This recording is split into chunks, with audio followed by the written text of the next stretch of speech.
in the sense that a behavior or a pattern of behaviors that is uh, in some regard deemed as socially harmful or socially wrong, becoming normalized or accepted to some extent within a society. Would that be a definition everyone's comfortable using? Sure. I think we should Yeah. just use the definition Sure. for Merriam-Webster is just to remove shame or disgrace. I think it's a lot easier, a lot simpler. So to destigmatize something is to remove shame or disgrace. Whatever you want to call it, whatever word you want to use. But the A problem stigma here- means that it's wrong socially, or it's against social norms. I do Right, not I care know. what specific definition we use, but when we talk Mm. about things like making it okay, right, to have these urges and act on these urges, it's absolutely not. I think if we do destigmatize it or get rid of the disgrace or shame, whatever term you want to use, it is going to lead to children being harmed. And society has a duty to protect kids. One of the reasons the LGBT movement, right, is it's good to destigmatize that because they don't do harm to the community. They don't do harm to people, right? And society was repressing them unfairly. However, right? However, some things society should repress, such as pedophilia, maps, those types of things, because they do actually hurt people. Because children cannot consent. As a heavy Yeah. believer of as in maps that are non-pro-C, I think they're like, as long as they aren't in contact with any children, they aren't touching nobody, they keep to themselves, maybe they cope with it by, forms of art. I think No, that's no, no, okay. no, no. Okay, we're I don't not. believe, Okay, I know for a matter of fact we're not getting ready to call CP forms of art. Please, please tell me that's not what we're saying. Whoa, whoa, That's not the whoa, term we whoa, use. I did whoa, not say whoa, it. I didn't say whoa, it. whoa, I'm saying I'm asking you. Sprout first. Let him finish so we can understand what he means before we start, insinuating with people. I'm asking for clarification. I said, please tell me that's not what you're talking about, right? I'm asking for clarification. Yeah, but he wasn't finished, Sprout. You kind of interrupted him in the middle. Like I was saying, forms of art like literature, for example, who has, them reading, for example, there was an entire thing with what was this I called for Archive of Our Own, AO3. They had the entire like movement trying to get like maps off the platform. But like, have they ever hurt anybody like that? People would complain about, oh, you're exposing our children to content that is sensitive, The site has tags, it warns people, it tells you, oh, people like this are on this site, There's no reason for you to be looking for that stuff specifically anyway. It's pretty hard to find if you're not looking for it. So I want the stigma of like, maps all being bad, like every single one, I want it, it needs to be gone. Some people don't actually hurt anybody in any way, shape, or form. So they don't deserve that, same negative. Do you think they need treatment? Yes. Even the ones who treatment, are offended, do you think they need treatment? Treatment, like that depends. Like some people are like, medication? they have urges that they can't control. And I'm like, you know what? Yeah, then you should seek help for yourself. I believe that, if you want to seek help for yourself, So there are ways to keep yourself, but I'm not saying like you should go, everyone that's bad should go like fucking into an asylum or something, or like go, be locked up just because they have a certain, feeling towards something. How do you know they're uncontrollable unless they do something? If you have these desires, you should go see a professional. Yeah. The leading world professional, Dr. James Cantor, has shown that treatment is the only thing that is effective at preventing harm to children, period. Your feelings don't really matter. We have the world leader who has said this. Like, nobody trumps this guy in research. You have to go see a therapist. Otherwise, you are doing a deplorable act, which is putting children at risk. Because even if, to piggyback off of this, even if someone hasn't acted on these urges yet, the likelihood of them doing so without therapy increases exponentially. What you're doing when you refuse to seek therapy, if you have this condition, is you are increasing the chances of you giving into those urges astronomically. So while you shouldn't be depersoned or dehumanized, I disagree with that. What you should be is it should be mandatory for you to be in therapy or have some sort of treatment plan. I'm not a doctor. I don't know what works best, but something needs to be done because you are, again, putting people at risk without getting your stuff. Just like if I had huge anger issues, okay, and I just could not control myself, I wanted to strike out and punch people all the time. If I do not get treatment for that, I am also a danger to the community and should suffer consequences. That's it. Well, similarly, there's a condition called OCD bad thoughts where you think about hurting people all the time. And I know somebody who has it. You can't have knives around you. You can't have guns around you. You constantly have invasive thoughts about hurting other people. Without that being treated, the likelihood that you're going to violently harm somebody is huge. And you can't. It's not something that's super easy to talk about with other people because people think, "Oh my God, is this guy going to kill me?"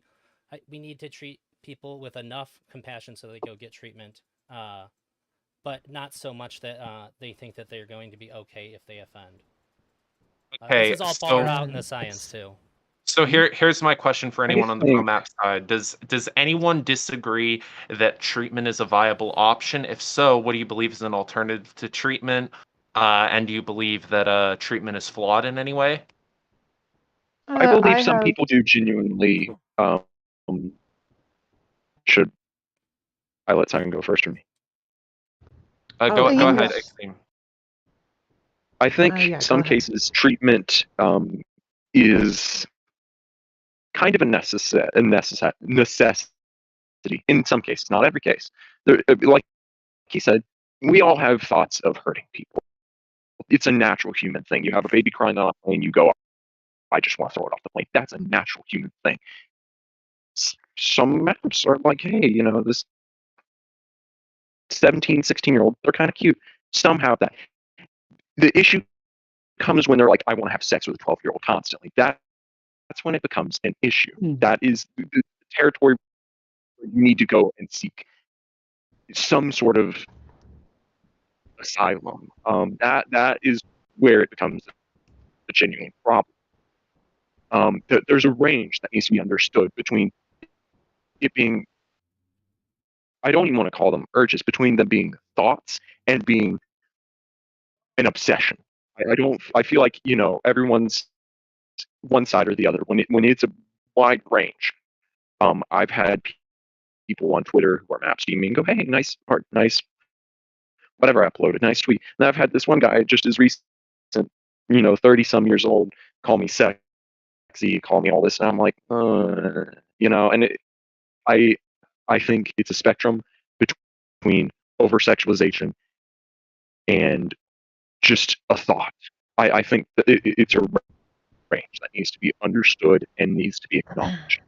Sanguine, go ahead, and then Sirens, you go after. This is kind of gonna go off of the whole range thing, but I have noticed there's this assumption with people who identify as maps where they'll be treated like they're this psychopathic person who's about to touch children at any second, when the reality of it is it's not really an active thought. It's more of an allowance where, let's say you find somebody attractive and they just so happen to be a minor, that's on the same level as like being pan. You just don't mind that they're a minor. You don't think, oh, this person's a minor. You just like them for who they are, right? And then you don't go actively seeking out minors. Like you're on the hunt for underage people to seduce or whatever. I wouldn't say that's something that happens as commonly as people think. To interject just briefly, but even if you don't approach a minor and a minor approaches you and solicits you, if you accept, that's still bad, and we still want to stop that from happening. Also, I feel like that's not it's usually the case. This is terribly very, out of very uncommon what proportion. you're talking about. I've never personally seen predation in the manners that you speak of, and I've been in a community where there have been plenty of map relationships. It is more often than not been the minor who approaches the adult. How does that make it Hey, okay? Even if a minor even if a minor approaches the adult still has the responsibility to deny that. In the exact same way that if a guy has a very attractive woman come up to him in a bar and she is just plastered. You can tell that she's just drank 5 too many and she's just gone. He has the responsibility to say no because she's not in the right mind and she cannot give consent. In that exact same way, the adult still has the responsibility to say no. Map relationships in and of themselves are predatory. You nailed it. But just as you said, it's like Right. if they like 5 drinks, they're unable to. Where is the line? 17-year-old, just got emancipated. They can't consent. 16-year-old got emancipated. They can't. Where's the Well, we have have to laws draw a in the line. state. We can recognize real quick. We can recognize that it's a little blurry sometimes, but we have to draw hard lines in the sand. Otherwise, we got this constant shifting thing. So we have decided as a society, right, on different states have different like age ranges, but normally, at least in the United States, people consider federally 18 a good line. And you can argue and I think advocate for that to go up or down, but I think that again, just because society has a duty to protect kids, we can look at this and say, hey, we've drawn this line. If you violate this line, that's it. And maybe not unfair in some circumstances, whatever. But again, if we let this become too blurry, too wishy-washy, it leads to really bad outcomes for everyone. Can I ask a The question? majority of Because I states feel in the like United States is actually 16. 34 out of the 50 states is 16, not 18. I feel like we're gonna get stuck on this. So if I can ask, like, is there anybody here who just doesn't think that there is any sort of trauma that comes with underage kids interacting with in a sexual relationship with an adult? Sometimes there isn't, but I the do vast not. majority of the time that there is, so we have to treat every single one like it is going to be. Just because somebody can have an experience like that and be totally okay, even if they could be better off for it, since the vast majority of them are going to have something really terrible happen like within them because of it, we have to treat them all like it's going to be that. It's just like drinking and driving. You can drink and drive and get home totally safe. We would never advocate for somebody to drink and drive ever. The danger levels are too high, the cost benefit analysis, it's just not even worth considering advocating for that. Yeah, are there pro maps who believe that there isn't trauma that comes with these age differences? I believe that in some cases, that's a really iffy subject. I think and I have to take a moment to agree with Elder. A lot of cases, yes. Especially The vast majority. A vast majority. What I'm advocating for primarily is non-sexual. I think that, but also what I'm trying to advocate for is that children need to be taught in school relationships, how to notice bad ones. What I'm advocating for is that they need to be taught these life lessons earlier. They shouldn't just be thrown out 18, be a recluse, not know what a good, bad relationship looks like. 17, get emancipated.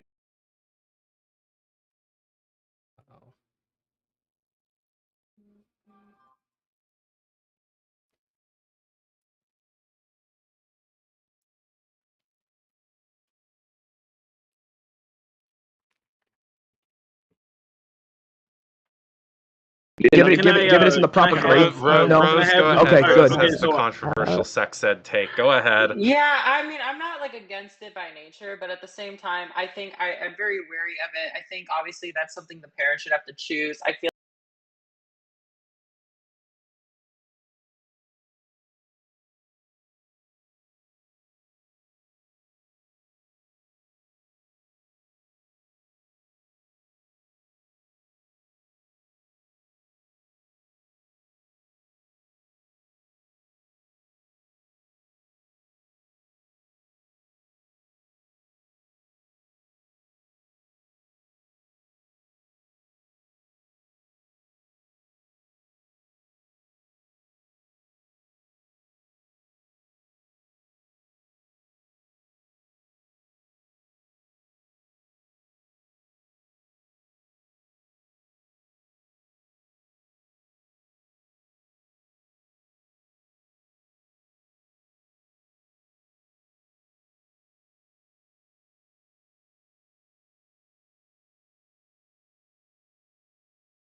someone Okay, who's go ahead. suffered Yeah. a sexual Go ahead. assault, right?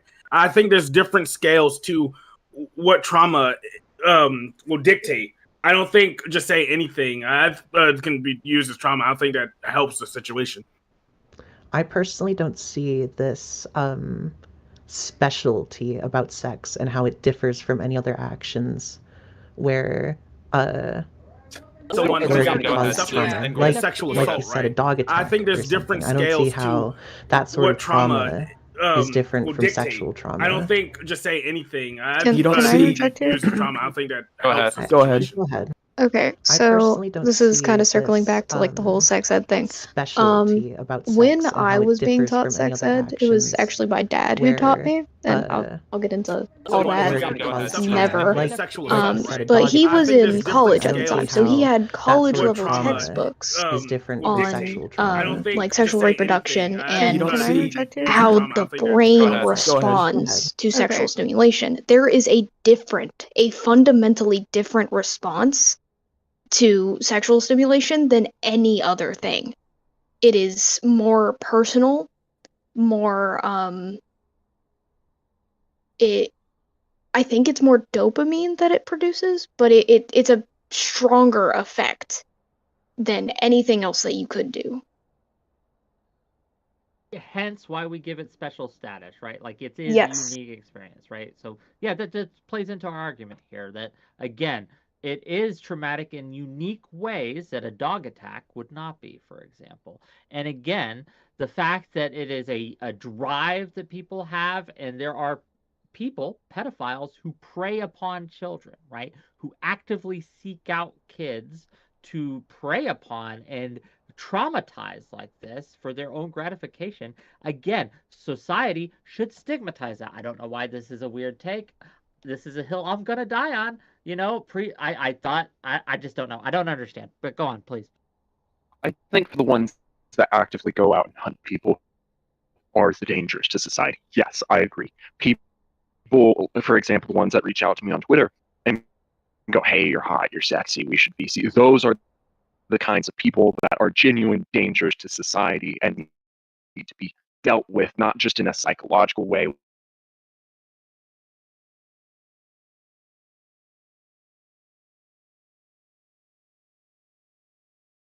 Is following a woman into an alleyway. Same thing. Or prying on a drunk woman, as the what your face made earlier. It is the same thing. And then I also get the people in my DMs that are like, "Hey, you're cool. You have nice writings, nice art. You do good things." Those are the people that should be accepted.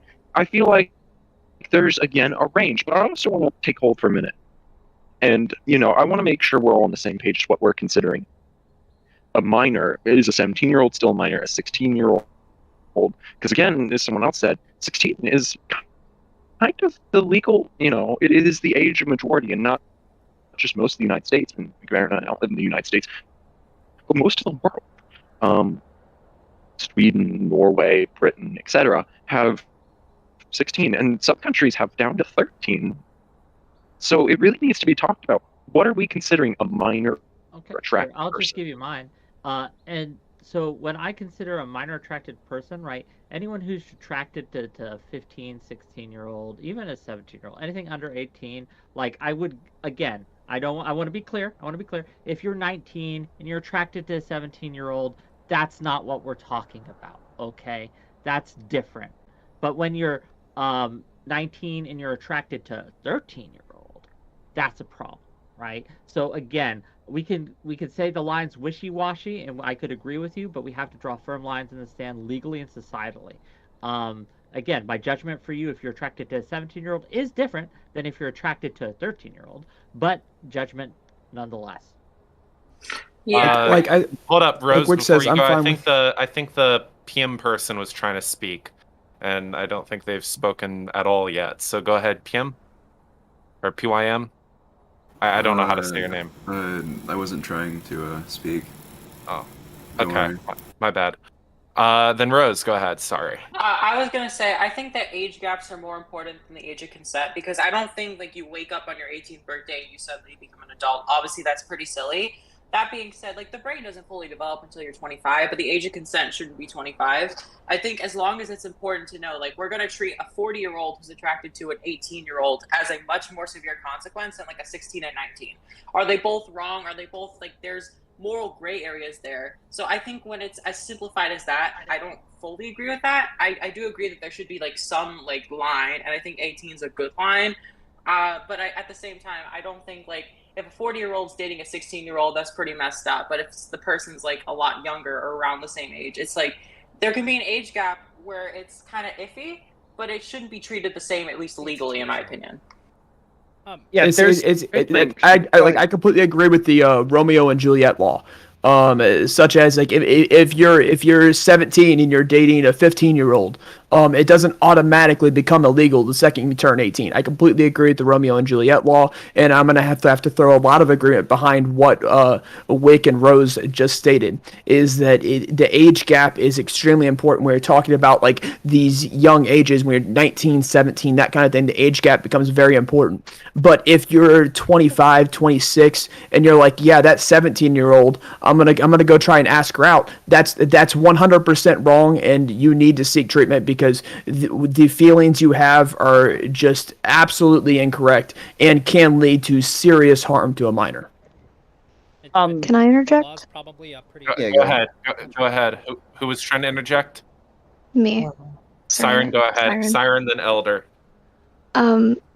I do want to kind of ask, like, when you're out in public and you see somebody and you think, hey, they're kind of attractive, I'm going to go ask them out. Does that...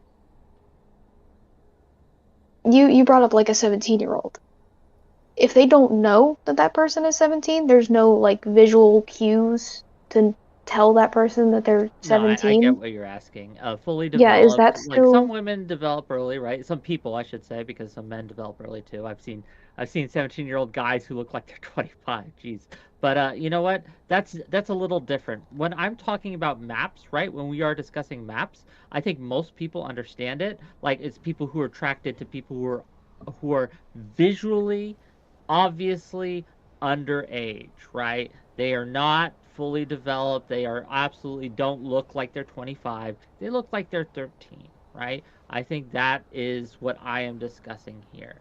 Right, but that's only a small portion of what the map umbrella term encompasses. You're talking specifically like hebephiles and pedophiles more so, but FHebephiles are even. Let me take this. Let me take this one. So even if okay. Stop.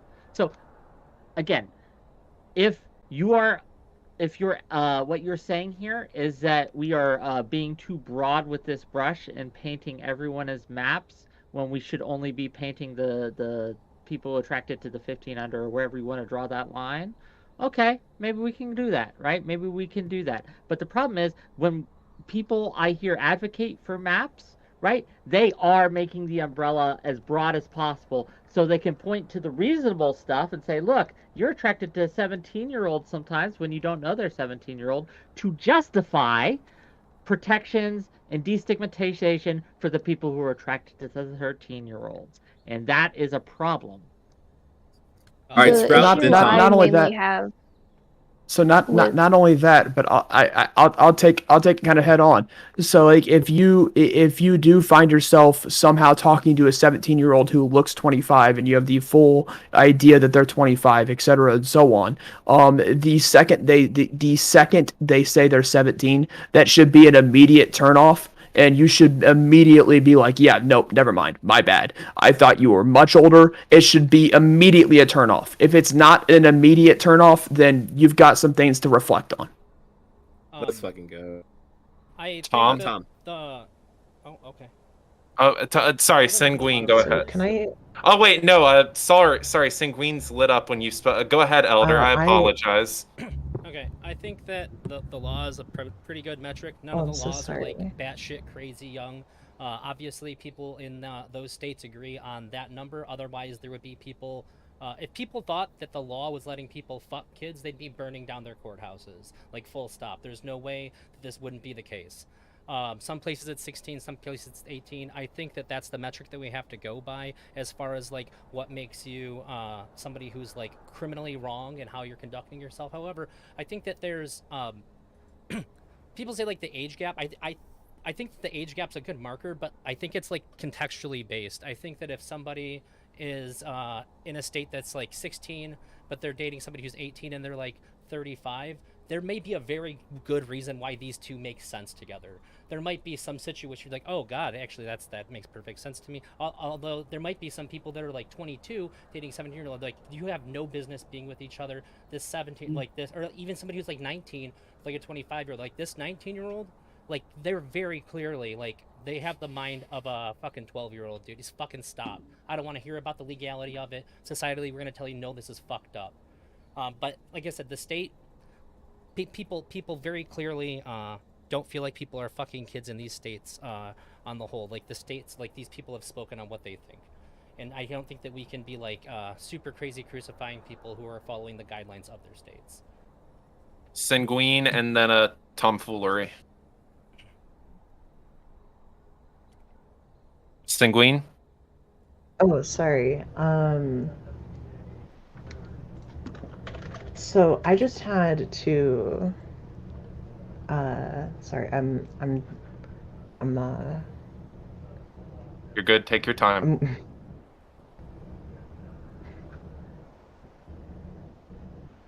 So, I think that I think I need to skip my turn real quick. I'll be right back. Go ahead, tomfoolery.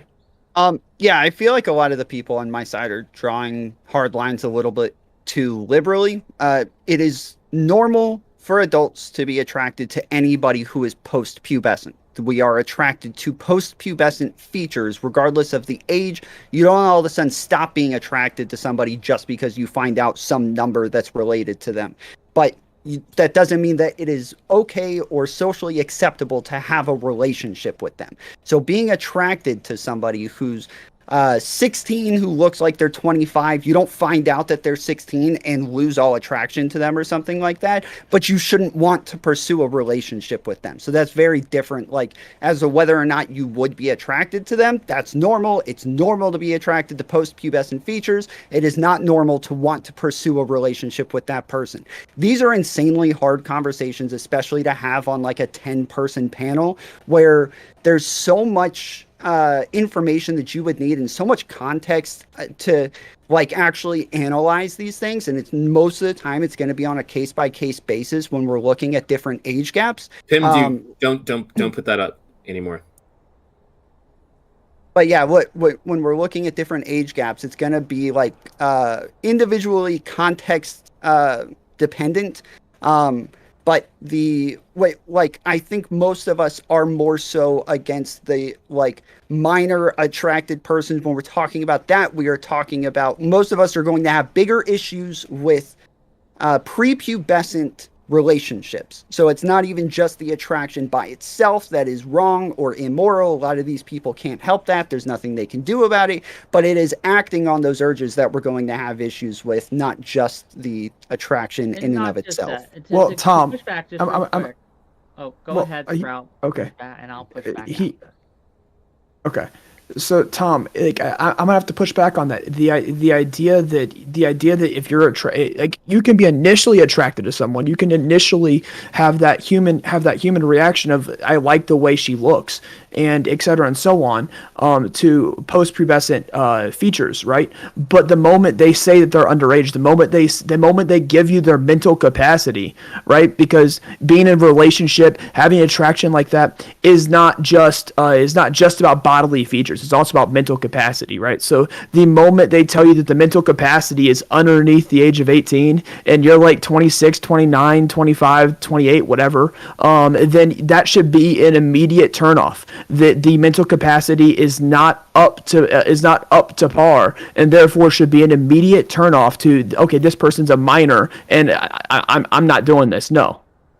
I mean, it can be, but we are talking about different people's, like, you're all of a sudden talking about different people's attraction rates based on different types of characteristics and personality traits. Like that all differs and varies on all sorts of different things. Like you can't just say maturity level here for this age. That's not how it works. They can have different aspects on different personality traits. It's all over the place. You don't all of a sudden become unattracted to somebody based on a number, is what I'm saying. You don't hear that this is their age and say they are no longer attractive, or these post-pubescent features are no longer attractive to me. But you can say I should not want to pursue a relationship with this person, and you shouldn't. Tom, real quick.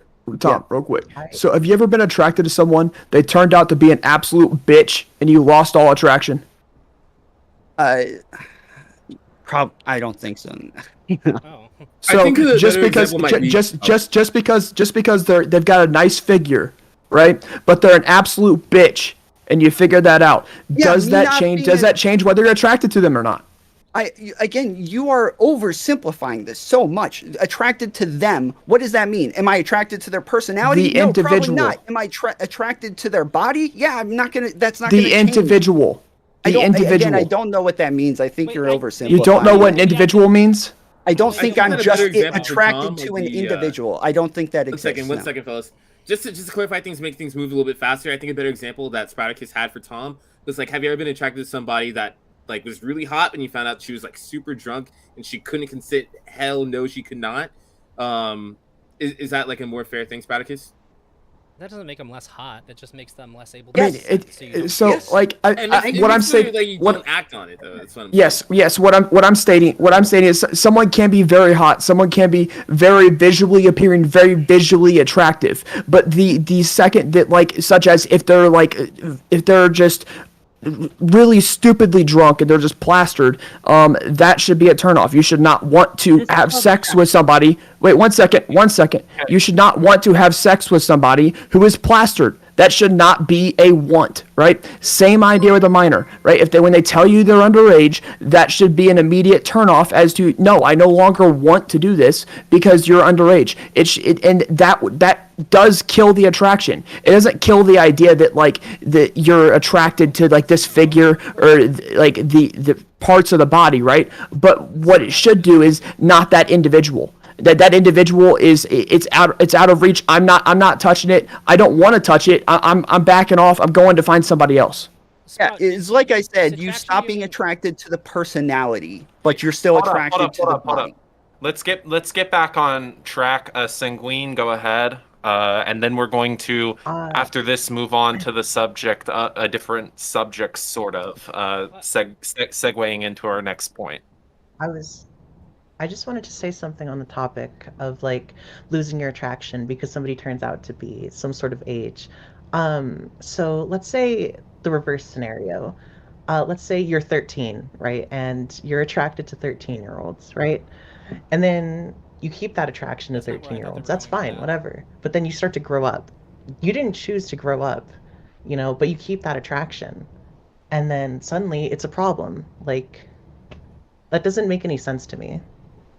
It could not make sense to you. That's fine. What you just stated is the idea that someone was attracted to 13-year-olds at one point and then kept that attraction throughout the rest of their life, which means that I would consider that a mental disorder, and they need to get seen by a psychologist to try and deal with those issues, because it's something, because it definitely, one second, please. It definitely is something that would be considered a mental disorder, and it needs to be seen by a psychologist. That way, the psychologist can help you move forward and not be able to, or not have the want or the desire to possibly be a harm to a minor.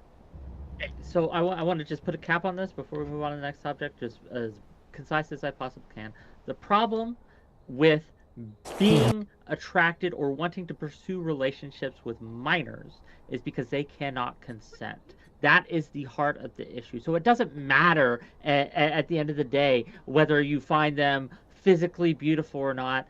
The fact that they cannot consent means that you cannot or should not pursue any form of sexual or romantic relationship with them.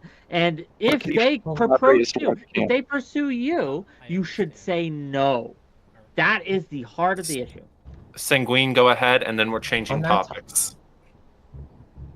On that topic, I don't see where you draw the line of consent. I think 13 is a perfectly reasonable age for them to be able to consent. I mean, at 13, you can have a Twitter, you can have a Discord, you could interact with so many people, and you can do all of these things. That's not having sex. That's not having sex. Okay, I have a palate I don't- cleanser for the. I This don't might be see something that how- poisons the entire. Wait, hold up. Go, Sanguine, go ahead with your point, and I'll let everyone I don't see respond. how. To bring up an earlier point of, I wouldn't drive while drunk. It's a higher risk of trauma type thing. Using Discord is a pretty high risk of trauma in general, and yet 13-year-olds are allowed to do that. I feel like, there's a lot of dangerous things that you could get into on Discord, and that's not overtly sexual. That's just in general. You can get into a random gore server, and, these saying, oh, they're 18 is ridiculous. It's not a deterrent. Minors will lie if you tell them no. Just because somebody's gonna break. Okay, so I have a quick question for everybody in chat. This could be a palate cleanser or something that just poisons the entire rest of the conversation. Hopefully, it's not the latter. What is consent to you? What does consent mean to you? Consent means having the ability to have a sane, matured mind, and deciding that you want to do something in that mind. Because when you don't have for example, if you have an insane mind, right? So you're not sane at the moment. You don't have the ability to consent, such as you're plastered. I think everyone on this panel has done stupid stuff when they're drunk as fuck, and they're like, I really shouldn't have fucking done that shit. And the same thing applies when you're kids, right? When you're a kid and you look back at what you did as a kid, you're like, fuck me, I really fucking did that. And so like it's the same applies both ways. It's the ability to have a sane and matured mind, and in that mindset, being able to say, yes, I want to do this. Sanguine, what's your definition of consent? Well, I feel like saying consent is I prefer to use a very literal definition of just giving affirmation. And I feel like the ability to give this affirmation shouldn't be questioned as much as it is, especially by Sprouticus, I think. Because it seems to me that people are treating consent like it's some magic word that you have to spend years trying to learn how to say it. But to me, it's just saying yes, or agreeing, or doing whatever to affirm that you are okay with something. Can I respond? I may say something earlier. Go ahead, Elder. Go ahead, Elder, and then Wick. Anybody who has younger family members or have had babysat before knows how easy it is to get your dumb fucking little cousins or siblings to believe the dumbest shit to fuck with them. A 13-year-old will believe anything if you say it in a persuasive way, especially if you're somebody that they like. I have two cousins that I've babysat their entire life. I'm their favorite person in the entire world. If I told them anything and just was excited and confident about it, they're believing that shit like that. Okay, there's something that comes with being old enough to understand how things work, to have interacted with people at an individual level without people looking over your shoulder and seeing how people act and understanding how people lie and why people lie. These are the kinds of things that are super important when we're talking about being informed. The thing that's missing from this consent conversation that's happened so far is informed consent. You have to know what the fuck is going on. If you don't know what's going on when you're interacting with people and be able to assess whether somebody's genuine or not, and just understand the reality of the things that they're talking about, you can't give consent. Consent means you know what the fuck is up, and then you can make a decision based on what they're saying, how you feel, and what it means for you then and in the future. And one of the reasons. Okay, Wick, Siren, Sappho, and then Tomfoolery. Wick, go ahead. Yeah, one of the reasons that we don't allow kids to consent is not only for sexual reasons, but also, right? We do not allow children to sign contracts or enter into certain agreements and things like that because we recognize that they do not have the ability or capacity to understand. That's the key word here. Understand what it is they are saying yes to. It's not just the ability to say yes. That is such a low level, that's such a silly take, right? It's not just saying yes. It's the ability to properly understand and comprehend what it is exactly you are agreeing or consenting to. That is key to consent. It is key to consent. And unless you can do that, unless you have that ability, right, then what you are doing is not giving a consent. You have not properly consented. That is why when someone lies or tricks to you in a contract or things like that, we generally, right, consider that contract coercive, null and void in some cases, right? I'm not a legal expert, but we would morally cast aspersions on the person who tricked, lied, or deceived someone, or made it, or obfuscated things in such a way that they couldn't actually understand what they were actually signing, right? Again, consent requires understanding, and kids do not have the capacity to understand yet. Sappho, go ahead, and then Siren, and then Tom. Well, in that case, I believe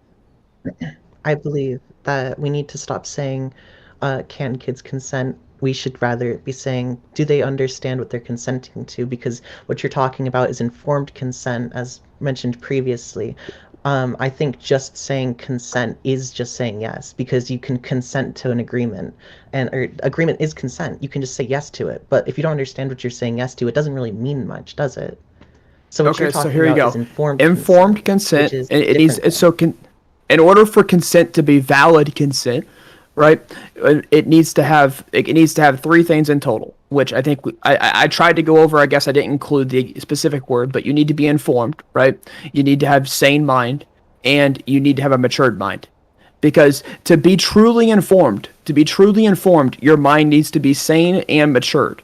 Otherwise, you cannot be truly informed. You're going to miss out on things. You're going to not understand certain aspects of things, and there's going to be a lot of difficulties there. So to be truly informed, you need to have a sane, matured mind.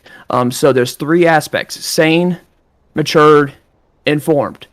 If you are all three, you have the ability to consent. If you're missing one, you don't. Maturity is something that is could be measured differently between people, and people mature at different rates. So, that's something to bring up that makes it a lot more case by case, with informed consent, because it's like emancipation. Yes, I think if someone is mentally disabled enough to where they don't have a matured mind, they don't have the ability to consent. I think that if someone decides to have sexual relations with someone who is mentally disabled enough to not have a matured mind, I believe that they have then therefore raped that person because they don't have the matured mind to give consent. Well, that seems a little. Can I speak on maturity? Because from where I'm from. Go ahead, and then Siren goes next. No interrupting. Okay. Boredom. Tell Siren speaks after. See, where I'm from, like, originally, maturity is like a very, confusing topic, because most of the children there mature fast.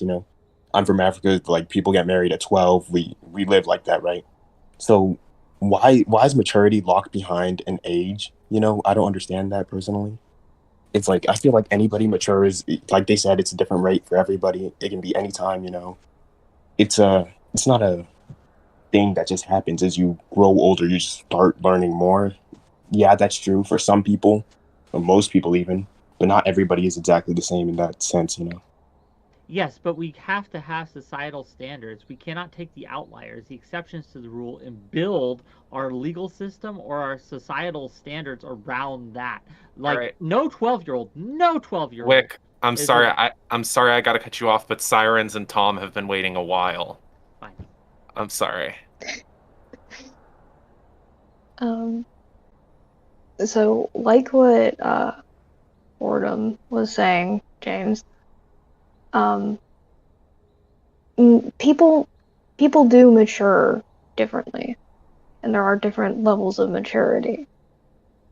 So I think it should be absolutely on a case-by-case basis on whether or not someone is mature enough to consent.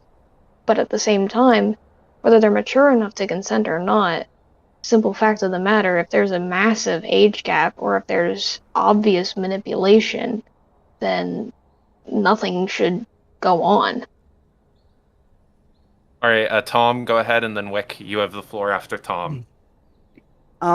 Yeah, so generally, like, consent just means to, like, agree to a contract. Normally, when we're talking about consent in the terms of, like, sexuality, we're talking about your ability to engage in that contract in an informed way. It's mostly just conceptual. It's something that we made up. It's for society to exist in the most efficient way possible.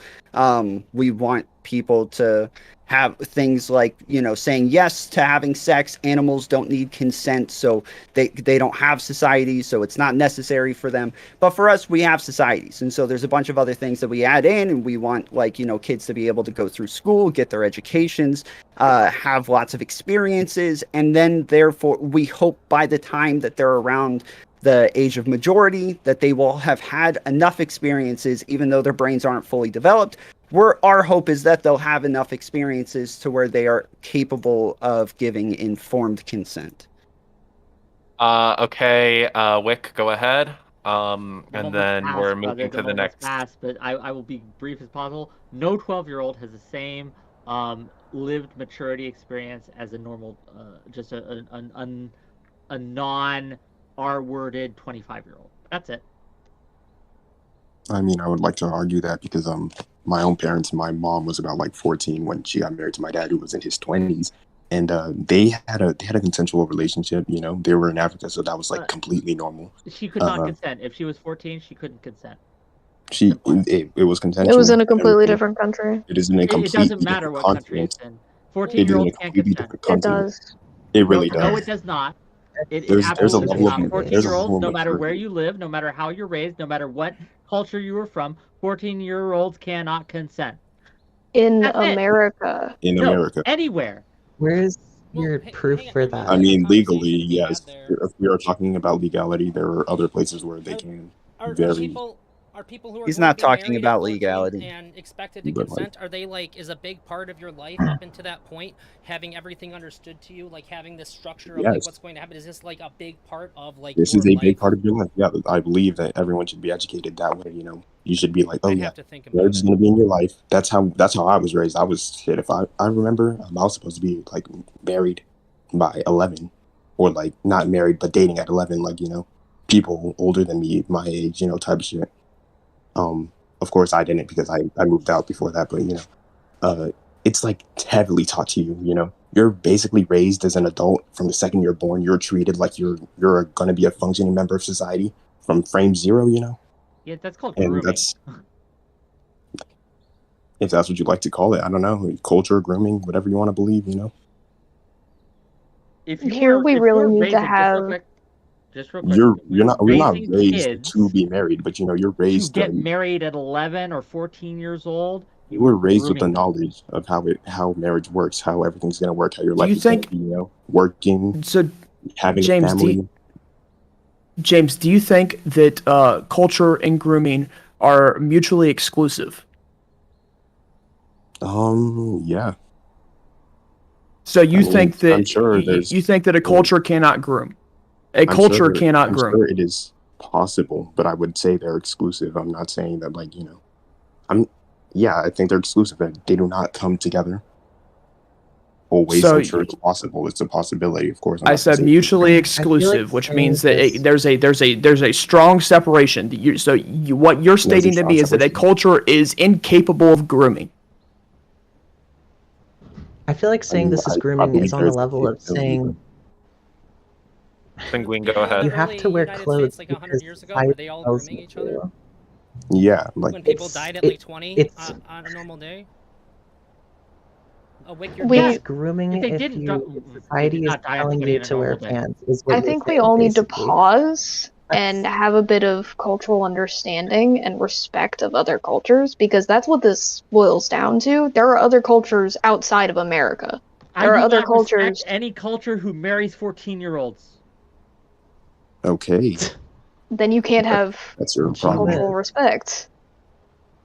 Yeah, You can't that's- really Yeah, I think partake he's in this conceding part of that. the discussion because this is Wait. To be fair, there are some cultures that have like child sex slaves, and there's some cultures that have like zoophilia that's like legal. There's some cultures that have it where they respect violence a lot. Where like if a boy beats his father, then that's like a super respectable thing.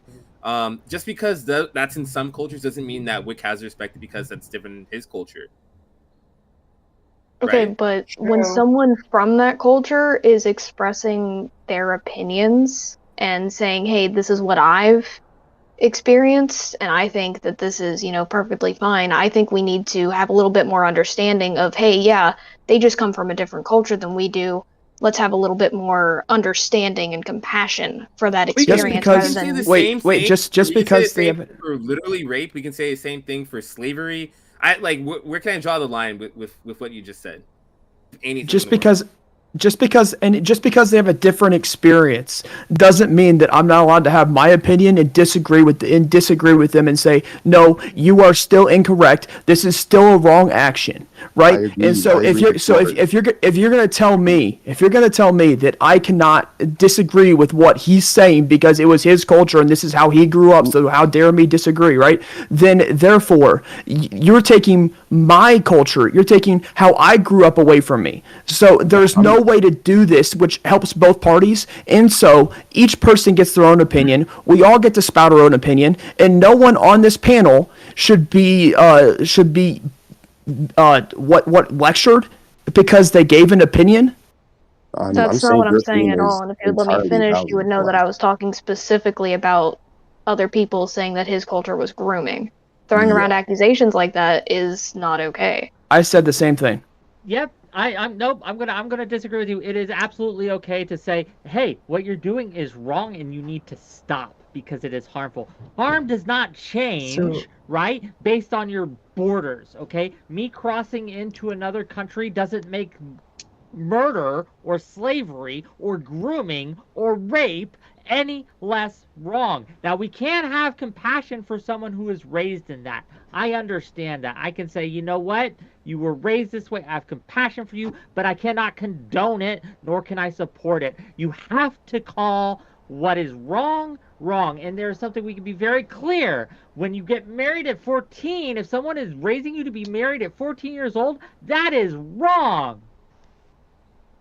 Yeah, we wouldn't say that a culture whose like tradition is that when you're 15 years old, you go to the next village over, and then you violently rape as many women as you can, and the more that you do, the better of a man you are. We would never say that. Well, like that's just their culture. We gotta respect it if they're gonna celebrate violent rape of women of nearby places. Like then that's just how they are.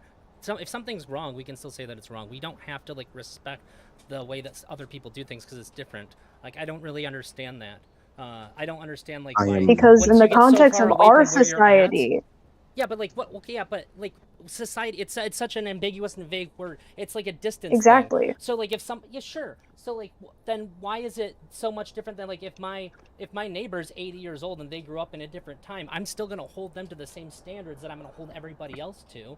Like, they grew up with a different culture. I don't have to respect that shit. If I bring over a friend and they're black and they start calling them the N-word, I get to chastise them for that. I don't get to go, well, they're from a different time. I guess it's totally acceptable and okay for them to do this. I have no right to call them out on it. Culture is just a word for, like, a tradition. It's just how people do things. If somebody does things that's different than me, I think it's wrong. I have every right to call it out. That's not an argument like this says that it's okay or should be respected whatsoever. You could justify I'm not anything saying that. But like what I'm trying to say is like I'm not saying that you should like, respect what happened in my life or like respect my culture, but there's like a level of respect you should have for, people's, how do I say, the way they were raised. Like you shouldn't just go ahead and call and say, oh yeah, that's, you're being groomed. Oh, that's grooming because I was raised a certain way. I was raised to be like a man in a sense. Like we were raised from young ages to like mature faster. That you go ahead and say, oh no, you're being groomed. Oh, you're being, that's disrespectful to the entire population. Like that's disrespectful to my family. Like you know what I mean. Other families that were raised that way and had like success in their life. You know what I mean. Do you know who else? Do you know what other group matures faster? Abused kids.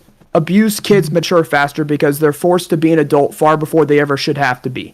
That you see that plenty of times here in America. But yet I stick to the same point that no, you should not have sex with minors. Like that's not something you should have. So just because someone has matured to a greater rate because of how they grew up, it does not mean that like, oh, okay, now all of a sudden it's okay, because you know what, I grew up and they raised me as a man. They raised me as a man at 14 years old. There's no psychological way that you can be a full-grown man at 14 years old. There's no 14-year-old that's going to match intellectually and mental capacity with a 21-year-old. Maybe there's like one or two if you're talking like intellect as in how smart they are. But if you talk about general intellect, there's no 14-year-old that's going to match. You can Okay. acknowledge that while also not throwing around accusations and harmful words. It's not an accusation. They're defining what's happening. No. Harmful words. That's not harm. Disrespectful I want to words. do harm, and I want to disrespect a culture who marries all 14-year-olds because it is not worthy of my respect. It is not worthy of In my respect. your opinion. No, it just isn't. Your opinion. Your cultural understanding. Okay. So It doesn't I'd matter like what my to- cultural understanding is. Sappho, then Exim.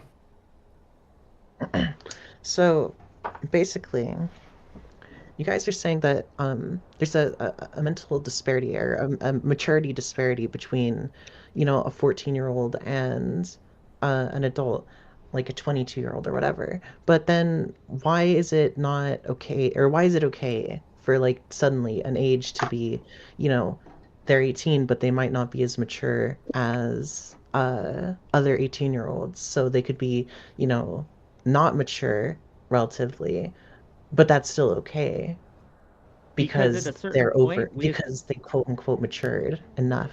Because at a certain point, legally, we have to allow adults, right? We have to allow adults to make choices, even if those choices might harm them. So that is why legally we say 18-year-olds, right, can do things like marry a 50-year-old if they wanted to do so. We recognize that there's problems with that.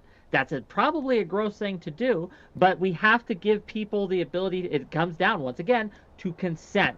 And we as a society has decided that 18 is the age where you can make those types of decisions and the government will not stop you. They will allow you that freedom to make those decisions. And we can socially say, ooh, that's kind of gross, but at the same time, it should not be illegal. So when we talk about things like a 14-year-old, we as a society, we as a culture, we legally have said, no, this person is incapable of understanding the contract, the marriage contract, or the relationship or the intimacy that they are engaging with, and that is wrong. I just don't get why you say an 18-year-old with a 50-year-old is, oh, that's legal, but it's gross, but then you can't say a 20-year-old with a 14-year-old is, that's gross, but it's legal. I mean, it is like literally legal places, but you can't accept that. It should not be legal places. If there's any place where I don't a see why 14-year-old it having shouldn't sex be with a illegal. 20-year-old is legal, that should be done away with.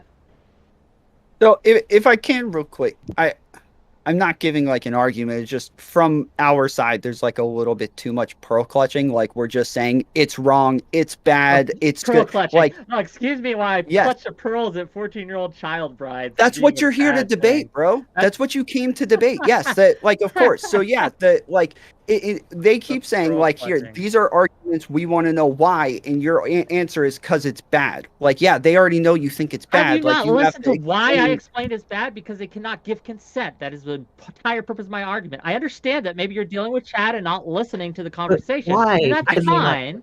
But I they hear cannot that. Are they- consent, okay? I heard that. saying That's part of what I'm saying is that these are just very like surface level. Like they just can't consent. They just can't. There's like a whole lot more context. So like I would say it's the trauma that comes with it. Generally, people who engage in big age gaps are going to have a lot more trouble engaging in society later on in life. They're going to have more trouble in relationships. They're going to have more trouble with trusting people. They're going to have more trouble thinking that like people are after them. They're going to be more paranoid. Children who are at younger ages who have or who engage in relationships with bigger age gaps end up with a lot more problems and then are unable to engage in society. And so generally we build social norms and morals based on what helps us all engage with one another in the most efficient manner. And so that would be something that is inefficient and unhelpful and makes it hard for people to engage. I don't think you. Oh. You. I don't think you really believe that. If none of that stuff were true, you'd still say it's wrong to fuck kids. Even if Why? they're like totally gonna be fine when they grow up and they're gonna be socially fine and all that, I think you would still feel like it's bad, wouldn't you? Why? I'm sorry. Are you contesting it? If there's nothing I am contesting that I bad would think that something's bad if there's nothing bad. Yeah, I'm contesting that. Yeah. I'm saying if all that's the things that illogical. you just listed, I think that you would think that it's bad because it's almost definitionally so that we consider somebody having sex with a child to be bad. Like, when we think of things that are bad, there is something very emotional that we feel like inherently. I don't know any the reason why we're having this panel is because there's something deep inside most people that you don't even have to think about that knows that if somebody wants to fuck a 5-year-old, this is wrong. Well, Like, that's fairly new in the age of human history. This is a fairly new concept, so generally, no, that's not like most of us have not I'm gonna thought go that out on way. a limb But and us say here today, you think that, yes. it's like most societies historically have thought fucking 5-year-olds is a bad thing. I'm going to go out on a limb to say that, right? I don't have the research, I don't have a source in front of me, right? But yeah, I'm gonna make that bold claim that fucking 5-year-old is a bad thing. It has almost always been considered a bad thing. Well, they were You could talking say, about oh, marrying slavery is 13-year-olds very bad earlier, and those thing. are things that like happen like in the Bible. Like those are things that are that Those were are things that normalized happened for a less long than time. 100 years ago. My grandma was 14 when she got married. Yeah, child brides were only recently like stigmatized in the age This of does human sidestep history. the So point I was again, making, like, just saying. Sappho, go ahead. Oh, I was just adding. Sorry. Go ahead. No, you go ahead. Make your point, or go ahead and add on whatever you wanted to. I was just saying that, using a modern lens on a topic that spans throughout history is very myopic. You can say slavery is bad now, but slavery still happens. It happened in the past and we condoned it, and stuff like that. But then like saying, oh, child brides is terrible, but then happened in the past. But then you don't say why it's bad. You're just saying it's bad. Let me try. Okay, fair enough. Let me try to explain in the simplest terms I can why we have decided culturally, societally, and legally that child brides are a bad thing.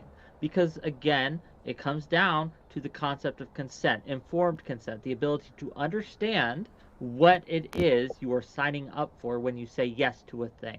We understand because of advances culturally and scientifically the trauma that comes to children, right, when they engage in certain activities with adults, right, with people who prey upon them. We understand that children do not understand what marriage means, what sexual intimacy entails, and the full risks that they are signing up for when they engage in these activities, right? We have advanced so much that we have decided that, rightfully so in my opinion, that this is the case. And we can look at all the things that Tom here listed, right? All the bad outcomes, right, that happen when these things are true. We can look at all of history to show like how repressed and oppressed child brides had been in the past, and we were saying, hey, that's not something we want. We believe that people are entitled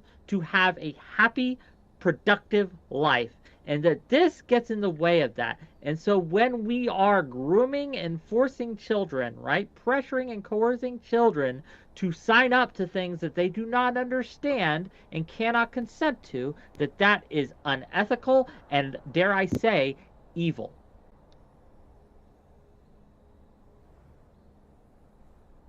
I think you can say that about people. I feel like in you're general. It just happens to be that underestimating. children can't.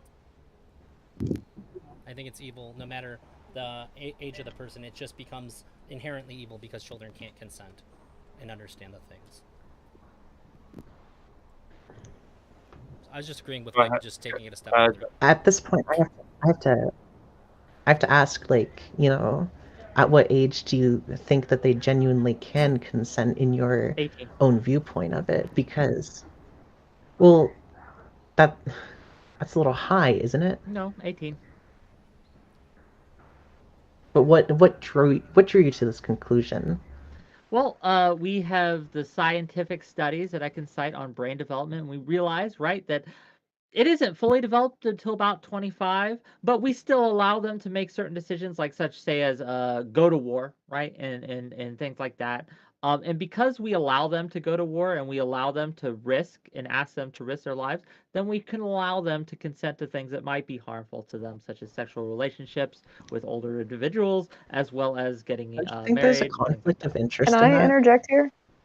Go ahead. Okay, so you brought up like going to war and stuff. That stuff has been like the age where you can go to war has been 18 for years and years, even longer than child brides have been outlawed. So that's not really backed by like sources of like, you know, this is why we do that because, you know, brain development. We do that because that's just what we've done. They asked me why I personally, right, consider it. Yeah. And that is my personal thing. I cannot speak for society thing, but the reason I cite 18 as the age is because again, this is when we have the draft in America still where boys have to sign up and they have to be able to be not able, but I never they signed up have for the to draft. they're required to sign up in case there is a draft that we can call upon them. And so because this is something that we ask of them as society, we make certain allowances for them right at this point.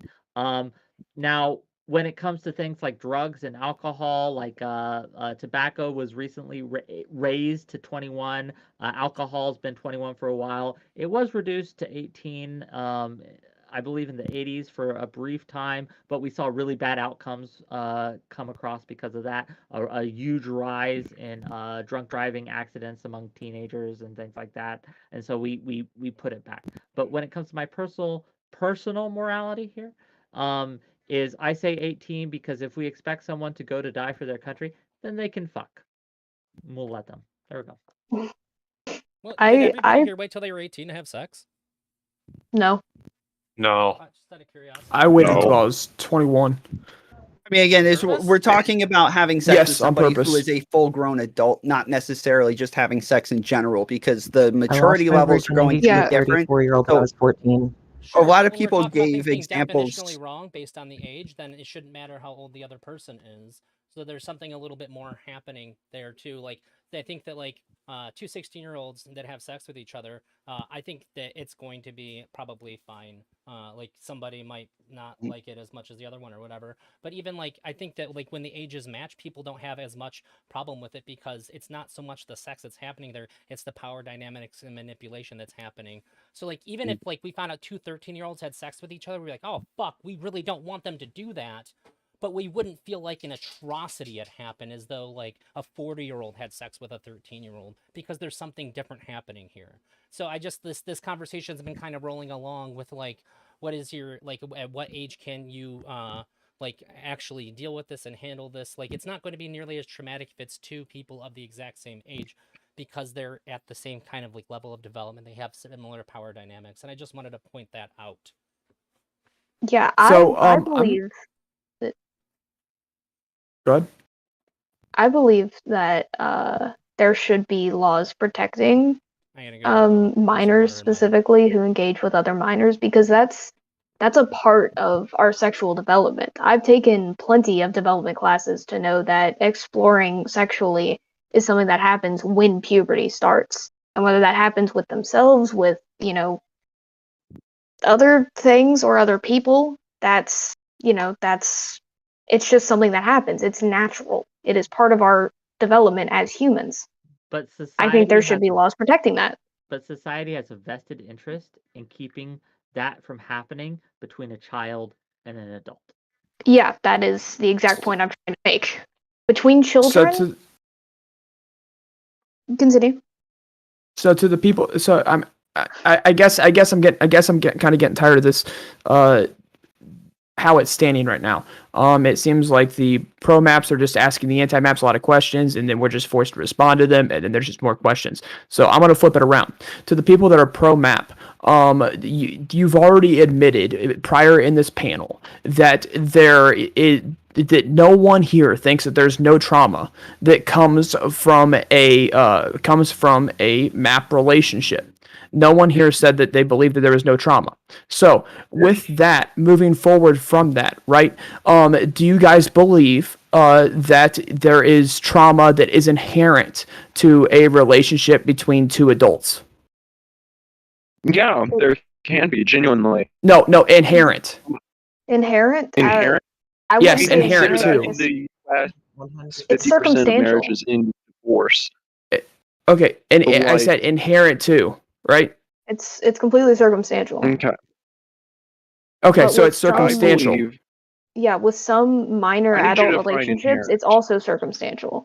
Like with need like you- Romeo and That's Juliet not what was laws. stated prior. I need you to describe what inherent means to you. Sure, we'll Okay. define it. Give me 1 second. Go ahead. I do want to say something because I've been meaning to say this, and I meant to Definition forever of ago, inherent is I had- existing in something as permanent, essential, or a characteristic attribute. So 100% guarantee? No, there's not 100% guarantee in anything. Okay. I subscribe to the rules of chaos theory. I think there's random chance that I could get shot 30 times in the head and still walk away and do, I don't know, Gangnam Style. But, you might say I'm inherently going to die. But, chaos theory, that's You could say it's another day. inherently painful. What we can say is that there's going to be, in a large number of cases, and I'm going to subscribe to the idea that everybody here lives in the US, near the US. I don't, but it's just easier because most of you should, the US has perhaps the highest divorce rates of 50%. Some countries do have higher, but it normally worldwide averages about 30. That is not a little bit of pain. That's a lot of pain. A divorce takes a lot of mental aptitude. It takes a lot out of a person financially, physically, mentally, emotionally. I would say that in a large majority of adult relationships, there is a lot of the time some kind of pain, an argument, a fight. And it can range from being small enough that it's socially acceptable, like, you argue in a relationship, that's accepted. Okay.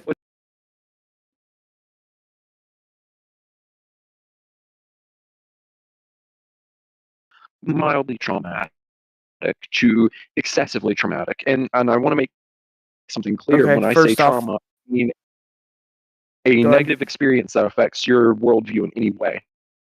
Okay, No matter so how for- minor. Okay, so first off, what you were talking about hitting, cutting, etc., and so on, that is abusive. Abuse does carry is trauma, and that's. I'm sorry. That is abuse. Yes, I was agreeing with you. Okay, so yeah, it's abusive. So abuse carries trauma, and what I'm talking about when I speak of trauma is I'm talking about long-lasting trauma. I'm talking about people who are symptomatic of PTSD. I'm talking about long-lasting trauma that affects them for the majority of or the rest of their life. And that's what I'm speaking of when I'm talking about trauma. Not because I fell we're off my talking about bike and that. scraped my knee. The idea that, and I guess I'll ask this before I just assume it.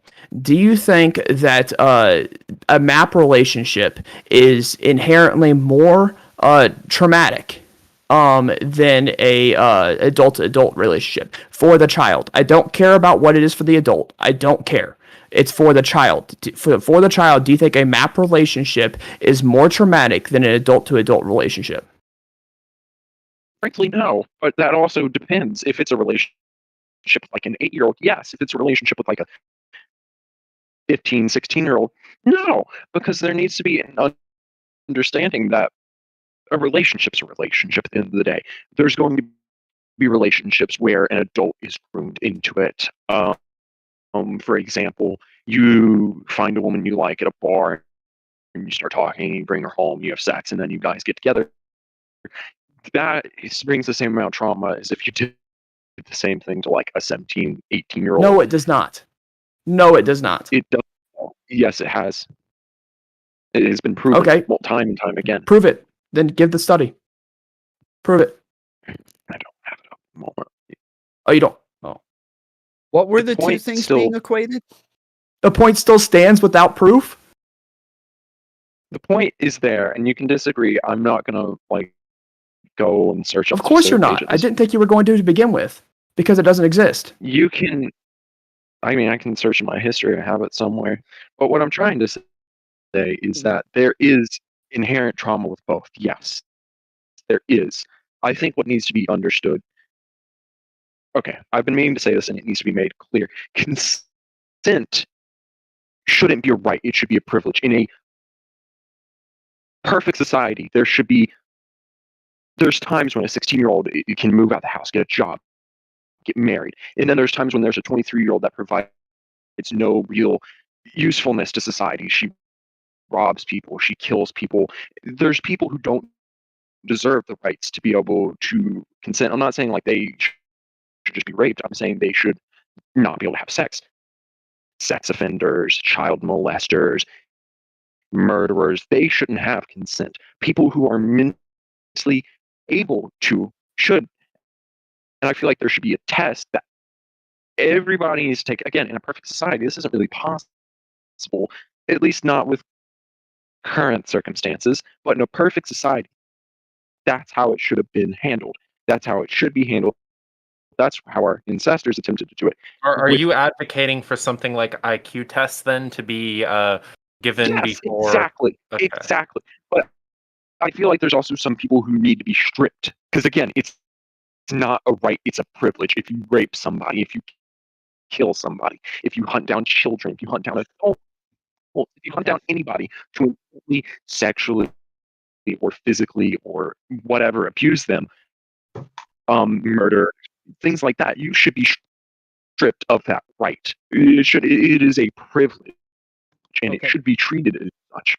So just to kind of touch on this point, it's a little off topic, but I think it bears on the larger conversation we're having, so I'll address this, right? When someone does something that legally or societally would determine like they have lost their privileges to certain things, we don't strip them of their consent, though. We strip them of their access to certain things by putting them in prison, by in some cases the death penalty, right? But that they still have the right, and they still should have certain rights. Like you don't lose, for example, you don't lose your First Amendment rights simply because you're in prison, right? You don't lose all your rights by violating the law, nor should you. I don't think we should strip even the worst of us from every single right that they have. Even the worst offender, the worst person has a right to a certain amount of dignity, and I'll argue that.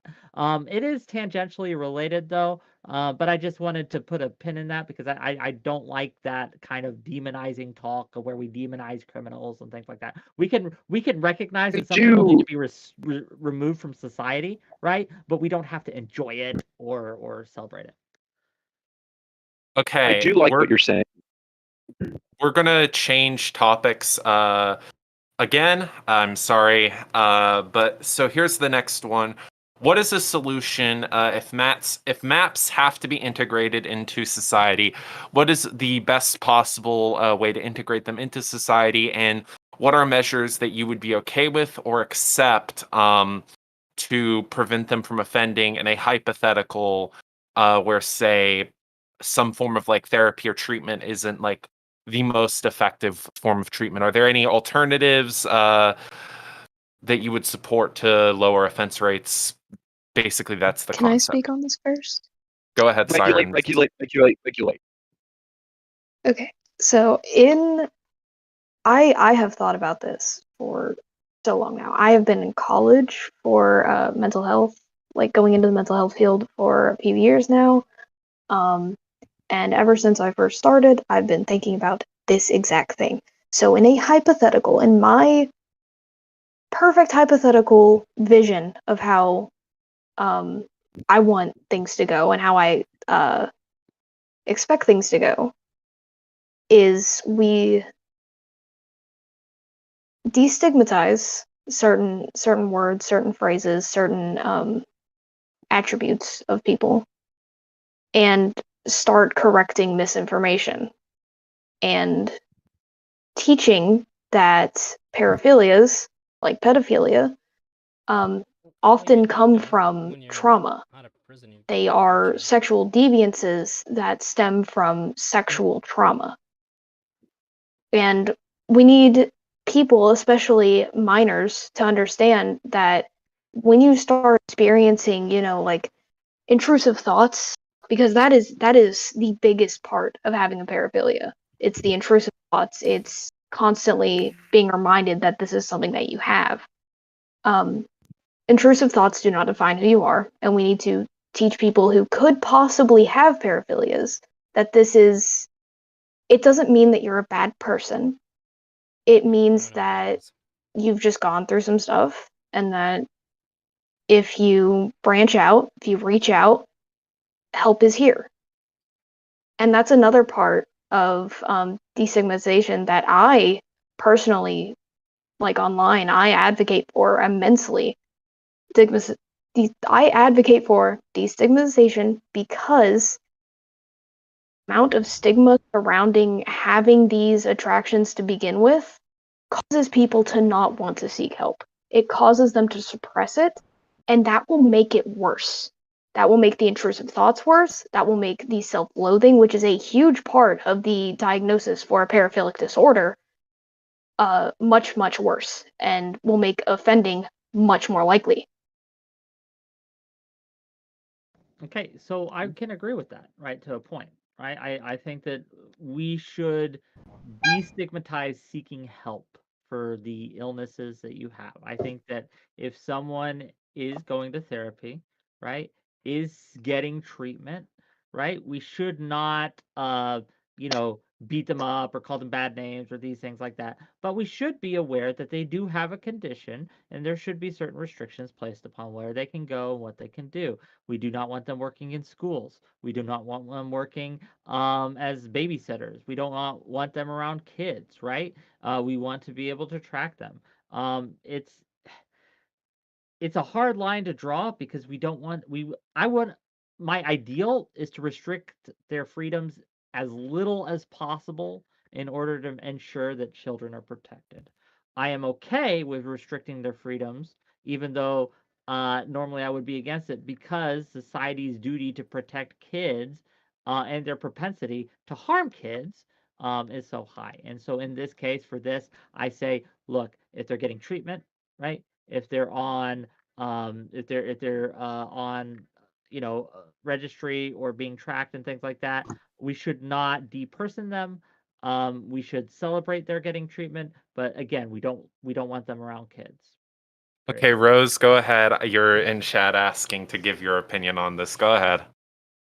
Yeah, so when it comes to destigmatization, I think there are some things that should be stigmatized, and I think that this is one of them. I think this idea that destigmatization on its own is just an inherently bad thing, I highly disagree with. And also, as someone with OCD, I'm not a fan of this comparison to intrusion of thoughts.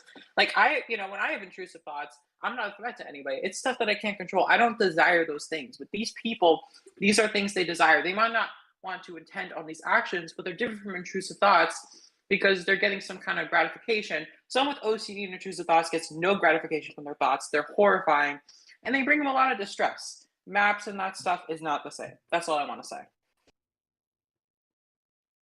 All right. Now, Wick, I have a quick question for you. Since you come at things a lot of the time from a freedom of speech article, do you believe that MAPS should be able to openly advocate for things, even if they're harmful? And do you support their right to advocate for things that might be extremely egregious? Yes, this is why I'm on this panel right now, even though I knew what the subject was. I think they should be able to be heard. Their voices they should be able to speak and advocate, even if I think they're dead wrong. But I think that this is a good example of the power of freedom of speech because I think so far, at least, we have pretty successfully demonstrated the error in their argument, and I think that we have made convincing counterpoints. Whereas, had we not chosen to engage in this discussion at all, we would A, not know what they think, right? And I think that's important. And B, had we come across this argument being made out in the wild, so to speak, we wouldn't have, or we would have less ability to combat it. And so that's why I think that, again, even people who are pro maps, right, should be able to be advocated for and listened for, and we should hear them out. But at the end of the day, I don't think their arguments are convincing. I don't think that it bears with the data that we have, and nor do I think that it is helpful to society. And so for all those reasons, I will stand against it. And here I am. So. All right. I saw Tom. Sorry, D. I saw Tom raise his hand a little bit earlier. Yeah, that's actually who I was about to call. Oh, okay. Sorry about that.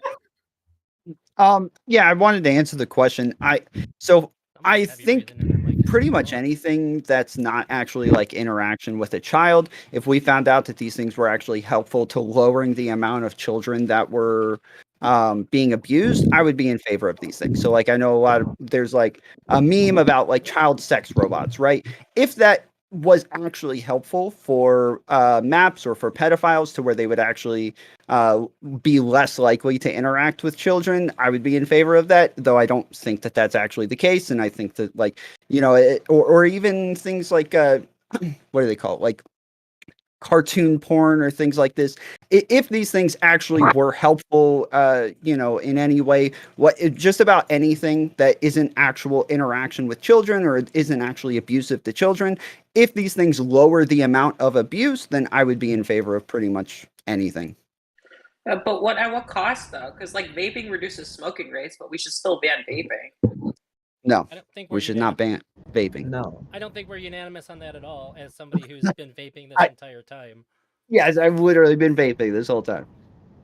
That was a weird thing to throw out. Like a nearly unanimous thing to a very nuanced and like heavily contested thing. So, can I drop sort of like a hot take real quick? Yeah, can kind of whoever's based off breathing into of... their mic mute it though, because it's not. That is Zahim. Zim, can you mute? I fixed it. Sorry. Okay. All right, go ahead. Anyways, am I allowed to drop a hot take here? Go ahead. My hot take of the day is, I don't think that trauma is inherently bad, and I feel that it's just a part of life experience, and to say that something is inherently traumatic isn't necessarily a bad thing on the scale of morality. So what if it's my goal to cause what you call inherent life experience to other people? Wait, trauma is Well, definitional that's not life experience. No. That's what it means. Wait. So Okay. Because that all depends Wait. Can on I what can you I consider harmful. Okay, wait. Yamato speaking. Can I say something? Right. What about like trauma that leads to someone doing like believing something like say if a white person were to get robbed by a black person, right?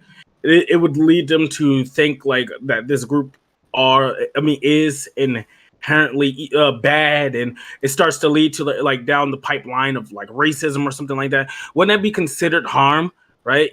Would you consider that like a net positive? I mean, a net negative to. Isn't that... I can't believe I said positive. A net negative to, what?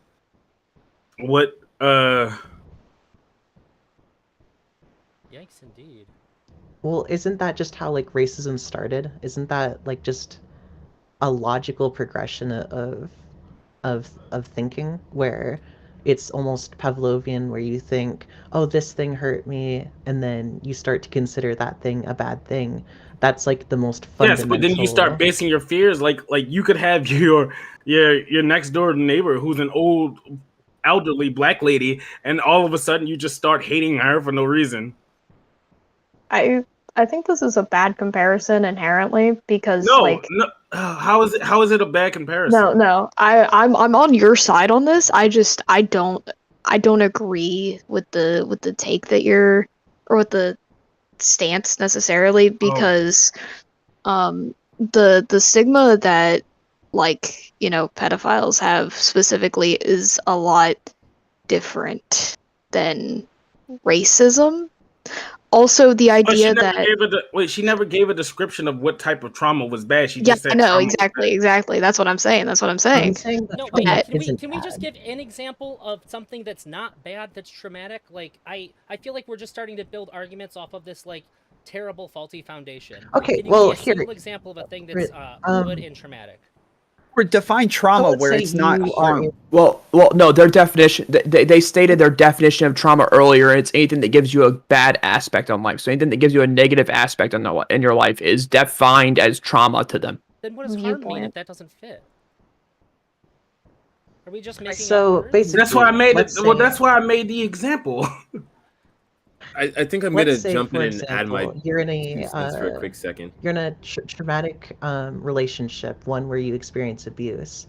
That could lead to you in the future being able to recognize these sorts of traumatic things. Because you were harmed. So, You can learn Yeah, That's still and trauma. that creates a self-defense. but Well, pain we're isn't talking about like it. trauma. Bad things trauma can is have pain, good outcomes too, and but it's pain still isn't bad. necessarily It's still bad. harmful. If I may, the concept here, like being talked about, right? Like, does trauma build character?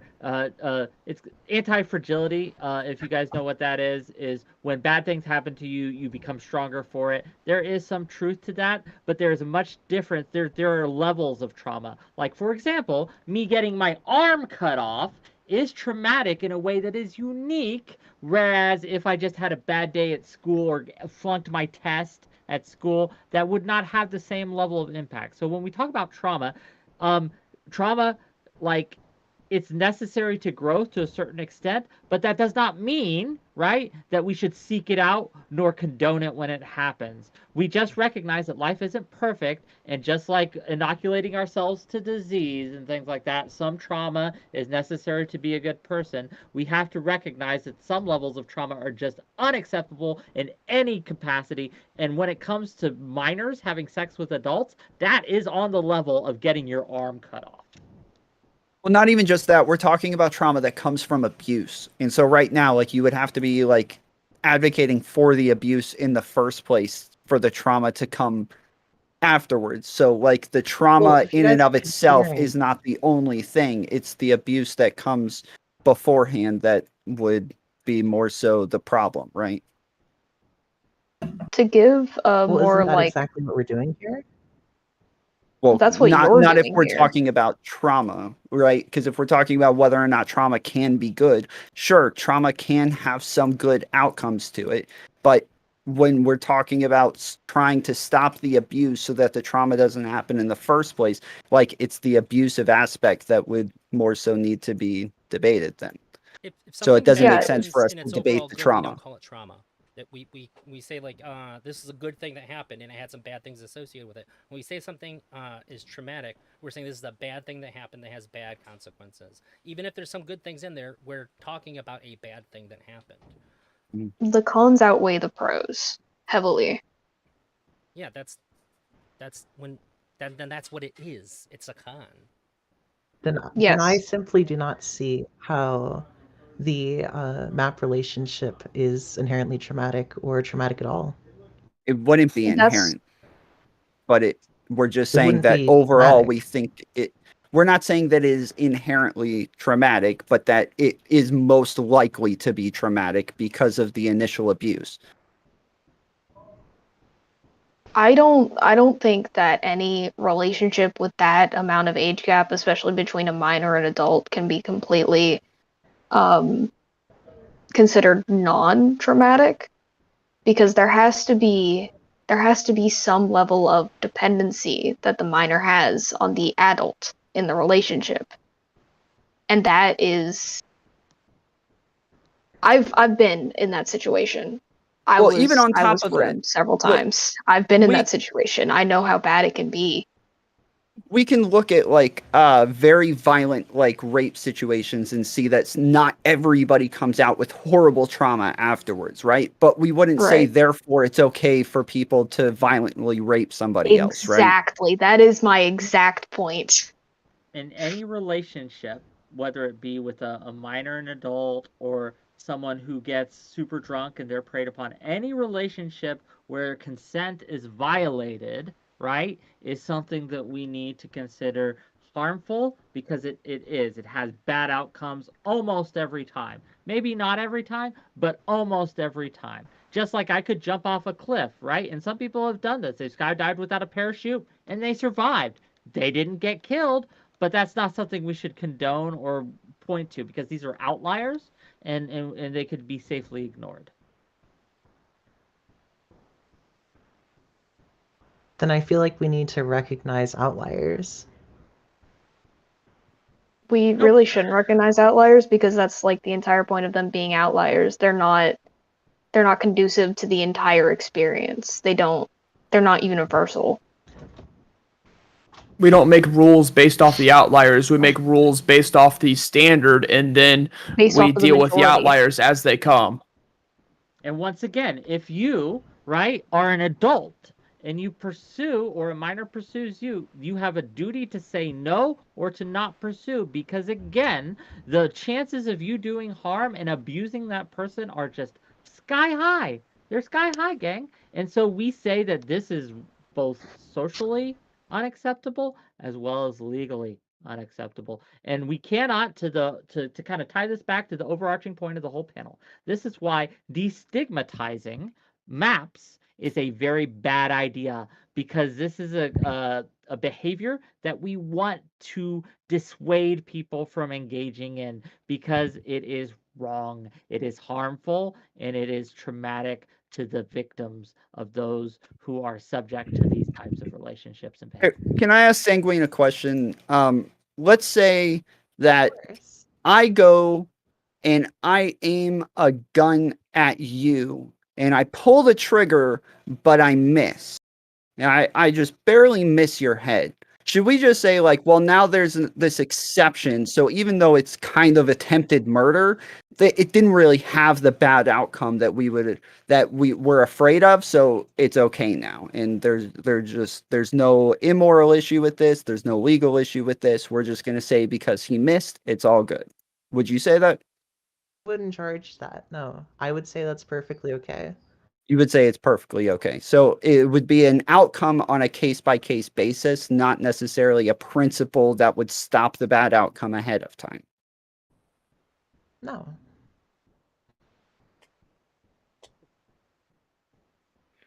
Okay. Explain if you say no. Because what you just said was yes, and then you turned around and said no. I meant to say yes. Did I say no? So you believe so you believe getting someone shooting at someone else, even if they intend to hit, it's okay if they miss. There should be no repercussions if they miss. Yeah. That is the dumbest argument I've ever heard. I have an argument here, right? Everybody here knows. That's a big claim. They should understand the weight of what you just fucking said. I'd be alongside you, Sprout.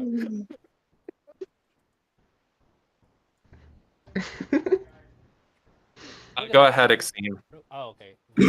So, it's D&D. I check DMs, please. I feel like everyone inherently goes, "Oh, this is traumatic. This is traumatic." 100% of the time, it's always going to be traumatic. I'm 16. If I want to flirt with a 20-some-year-old, I can. If I want to have sex with one, I can. That is my right, and I'm conscious of that being what I, as a person, want to do. That is what I should have that right. I'm consciously able to make that decision. I have made it clear by being here, by stating my opinions, by making my arguments. I should be able to love, date, do whatever the fuck I want if I am if I'm mentally capable of, which I clearly am.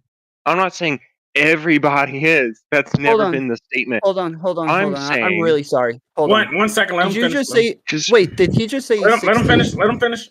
No. Hold on. Did he just say he's 16? Is he actually 16? Wait. Yes, this person is 16 years old.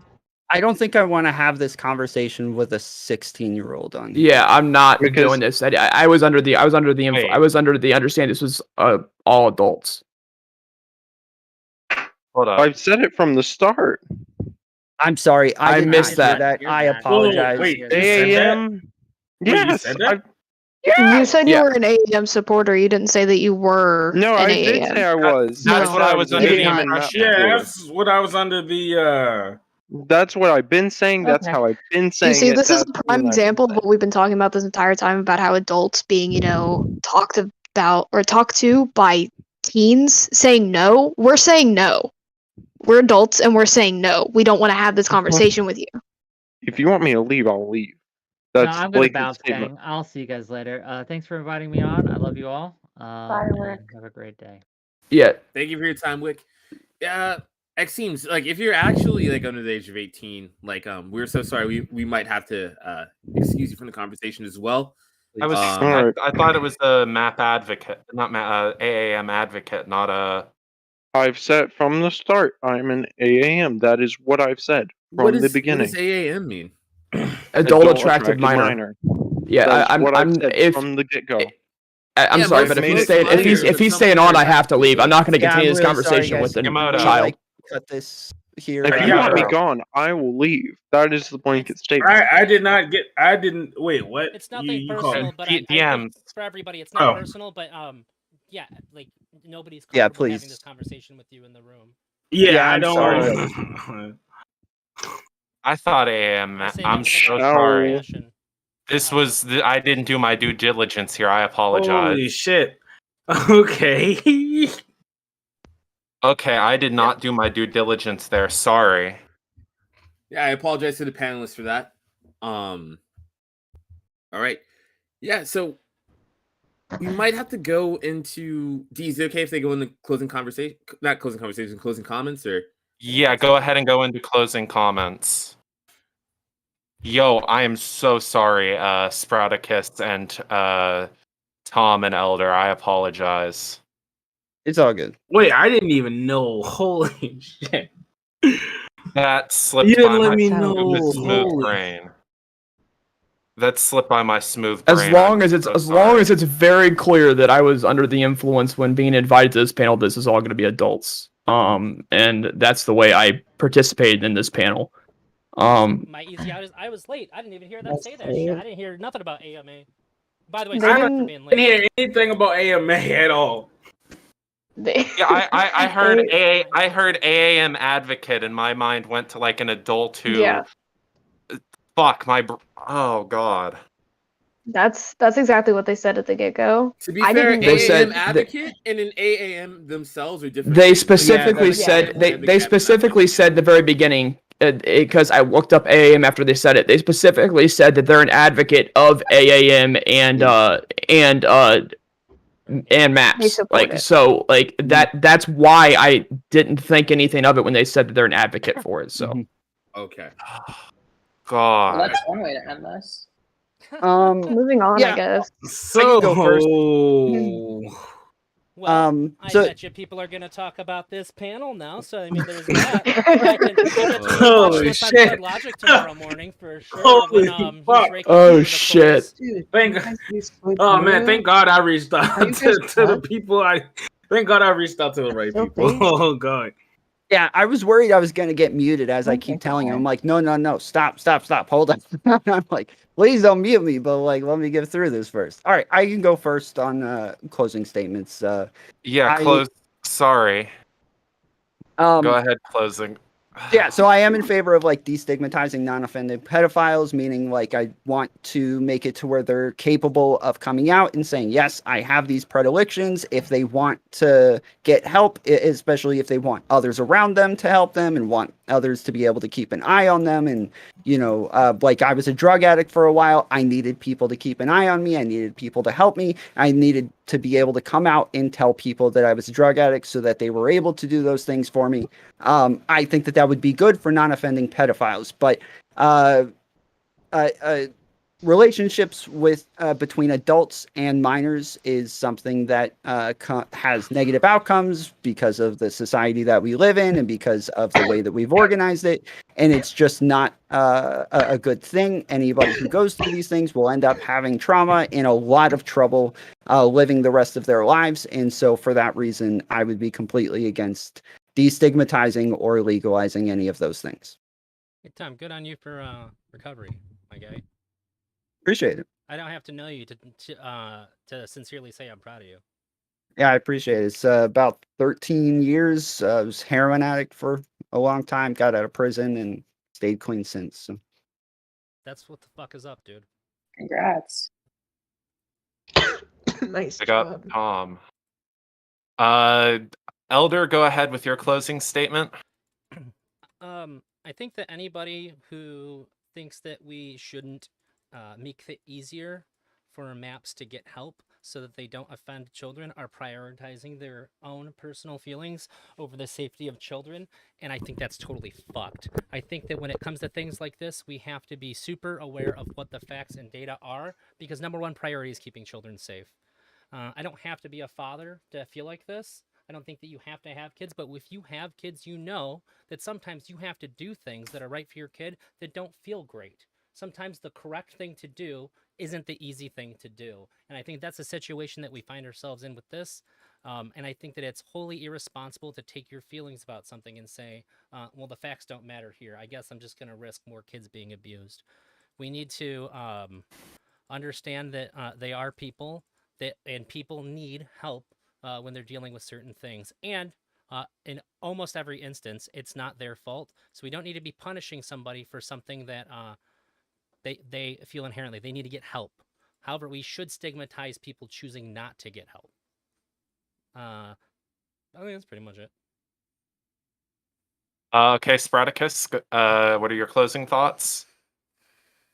I don't think my position has moved at all in this conversation. I think that maps have no place in society unless they're actively trying to get help. And in that case, there should be restrictions to what they're allowed to do. But other than that, I think that if you are a map and you are getting help, I'm very happy for you. I wish you a successful recovery, and I hope nothing but the best for the rest of your life. But I don't think that mental illness, including the amount of harm that it can exist to children because of it, deems good for the existence inside society. All right, Rose. Yeah, so I agree. I think that MAPS should definitely get help and therapy. And I don't think that we should stigmatize that aspect, because it's important that we get these people into those situations. Absolutely. There's something else I wanted to address, right? Obviously, at some point early in the conversation, if somebody is like a kid and they're like okay with being in a relationship with someone who's older, that's not okay, right? If someone doesn't mind that they're a minor, that's a huge problem. You should mind. Their brain isn't developed yet, and which is why they don't understand what's going on is exploitative. I've had situations where I was younger and I didn't understand why it was wrong for people to message me a certain way. So it kind of bothers me to see people act like, oh, well, they said it was fine. Like, no, people use that as like a defense for their behavior or trying to justify it in their mind. I think that when it comes to wanting to improve these situations in the future, there are certain things that we should do. And there are certainly healthier ways to go about this. I don't think people on Twitter saying that all pedophiles should like die and shit. I don't think that does helps anything. You're kind of just virtue signaling at that point. But that being said, it is reprehensible behavior, and anything that we can do to lower the number of offenses is a net positive, I think. All right, Sirens, your closing statements. Yeah, my opinions definitely have not changed. I'm still very, very heavy into like recovery and understanding the truth of paraphilias and whatnot. Yeah, therapy should definitely be more destigmatized, more accessible. Yeah, and I just want to say thank you to everyone for, I know like this is a very serious, emotional topic, but everyone really respected each other, and I really appreciate that. I've had very bad debates like this before, but this one wasn't. I respect it. It was nice. And Sanguine, go ahead and give your closing thoughts. Hi, yes. So My closing thoughts are, in summary, I don't believe that crimes can be committed on the internet. I think that anything that happens on the internet is pure thoughts, and sexual arousal and pleasure all happens in the brain, which makes them thoughts.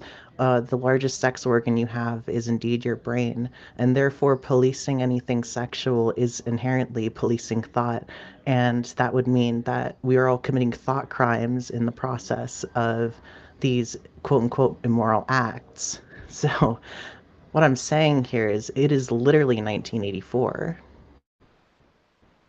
No crimes can be committed on the internet because it is pure thought. Any crime you can think of that you can commit on the internet, you have to do something physically. You want to buy drugs on the internet? Somebody has to ship those drugs in order for it to be a crime. Obviously. What about stalking or harassment?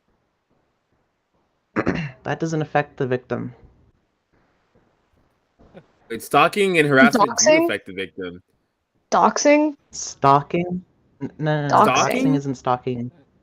Hacking, stealing data. I mean, it's a very silly thing that crimes can't happen on the internet. It totally can. No. Revenge porn. Sexual harassment can happen online. Revenge porn. You can find people's addresses on phone books. Sanguine, What about revenge why porn? is harming people bad? So, Why is harm bad? What does harm mean? Well, harm is actually part of the same coin as love. Love and harm are very much the same thing because all emotions are very philosophically two sides of the same coin, really. And if you really want to get deep into it, emotions don't matter that much. They don't contribute, you know, to the reality because everyone's realities are all the same, right? They're all are all different. None of them are the same. Not a single one is the same. They're all different, right? And so after you take away like all input information, that's nothing. And that's your reality. But then anything you take in is your reality. So you can only think of things that you have experienced and go based off of that. So if you've never experienced something, there's not a single way you could imagine that. There's no possible route you could take to coming up with something that has not happened. Okay, know? but take it from someone who has. Yeah, take it from someone who has experienced stuff like that. It's bad.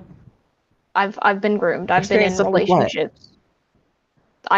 I've been in a relationship where I think I was 15 going on 16 years old when a 21-year-old messaged me and told me that it was perfectly okay because hey, if we were, both in high school, it would have been an acceptable age gap. I lived with a 34-year-old who raped me daily. I don't think we need to play the Pain Olympics in the closing statement. Okay, no, that's where this convo ends. We're not getting into like the trauma Olympics here. I'm sorry, that's not something I'm comfortable. Okay, bringing it back to my point though, the whole if you haven't experienced it, you don't know that it's bad argument is ridiculous because people have experienced it and they know that it's bad. I know that it's bad. And people who haven't experienced it should because you've been told it's bad. That's not true. That's not true at all. I think we're just, like, do we really need to let somebody sit here and tell somebody that a bad thing they went through isn't bad? Is that what the purpose of this panel is here? I'm not letting that happen. No, I disagree. If you believe that there's no harm committed, you're entitled to that opinion. You have to be able to defend it in a debate, right? But if you are going to state that there's harm, you can measure harm, you've had measurable harm, whatever it might be, right? I think that's a equally as valid response as whatever perspective you hold. I'm just saying it's possible. Anyway, thank you guys for coming to the panel. It has definitely been interesting. I can't wait to get slandered by Chud Logic tomorrow morning. This is going to be fantastic for my career. Dude, anyway, Soy Brew has a lot of Chud content. Look, I ran panels for a long time. I know it's like you just want to get people. You're just happy to get people to say yes. You're just trying to fill them in. So I do not blame you all that much. I don't blame that kid. It's just a sucky situation. So I just want to make this announcement here before we all leave that most of your favorite streamers will be streaming on YouTube exclusive tomorrow morning. So make sure you look for them on YouTube, not on Twitch. What's up with that? Protest? Oh yeah, They wouldn't be able to play this VOD on Twitch. Oh, yeah. I see. Oh, very nice. Well, actually, I think they can. Go, yeah. Okay, everyone, go ahead and plug your websites. We'll start with let's start with Sirens, and we'll go backwards this time. Yeah, I just have my Twitter. I already talked about it in the beginning. I'm good. Sanguine. Yes, I'm on Twitter as well at Sanguine Sappho. Yeah, that's a plug. All right, Rose Malay, go ahead. Fucking nuts the whole. All right, I'm youtube.com/scene/rosemulet, ROSEMULET. I make pretty interesting videos. I think you should follow me. My Twitter is the real Rose Mulet, but there's no E in the, so it's real Rose Mulet or whatever. I make highly controversial tweets. You guys should check me out. I'm pretty fun. All right, up next is Tomfoolery. Yeah, my name's Tom. I go by Tomfoolery. I'm Tomfoolery Show on YouTube. That's 3 different words, Tomfoolery Show. I stream, I do video essays, I do a ton of debates. I've done panels and all sorts of stuff. I believe I'm talking to Sanguine after this, and we're going to have like a more in-depth debate about this subject. So, yeah, come check me out over there. All right, Sprout, go ahead. Yeah, you can find me at twitch.tv/thesproutacus or twitter.com/thesproutacus. Elder. I'm Elderdrazi. I make a lot of different stuff. I think I'm known for being super honest and willing to bite any bullets. But tomorrow, on Friday, I'm going to be talking with Smeth about polyamory. I think I'm going to dual stream that on YouTube and Twitch. It's Elderdrazi on both of them. But I'm mostly known for content about and with Mr. Girl. And but I got a lot more stuff coming out in the near future. I just mostly wanted to plug the thing with Smeth because we get compared a lot, and I think people are going to see the differences between us on Friday pretty heavily. And also in the future, supposed to be doing a stream with Rose as well. Big W, Rose Malay is incredibly based. Wait, what stream are we doing together? We've talked about it a couple times. When I went to talk to you the first time, you were very sleepy, and you forgot that we even like talked. I was like, okay, we'll just talk when you're more awake. Can you just DM me? Let's set that up. I forgot about that. DM me. Yeah, no problem. I plan on doing that. Rose Malay did not consent to the stream, No, so. I'm excited. I'm up to do it. I just forgot it was happening. So DM me right Yes, now. he forgets about debates that fairly wasn't like a often. weird shot or anything. I had full faith that we were still trying to set this up. I was just waiting because the holidays. Yeah, I agree. I forget about things, but I'm Yeah, no 100% worries. on board. Let's do it. Sorry. Hell yeah. Now she did consent, so you can now do the stream. Sprout is All a right. funny motherfucker.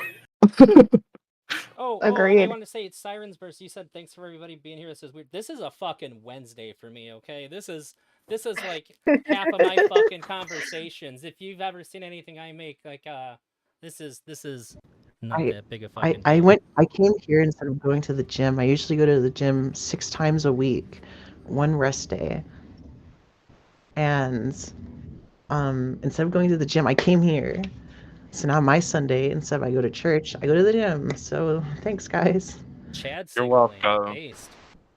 Anyway, with that all being said, we're going to go transition on into the Brunch Bash wrap-up show. Again, before we do that, though, follow Taj at Taji Politics or at Bars and Joysticks on Twitch.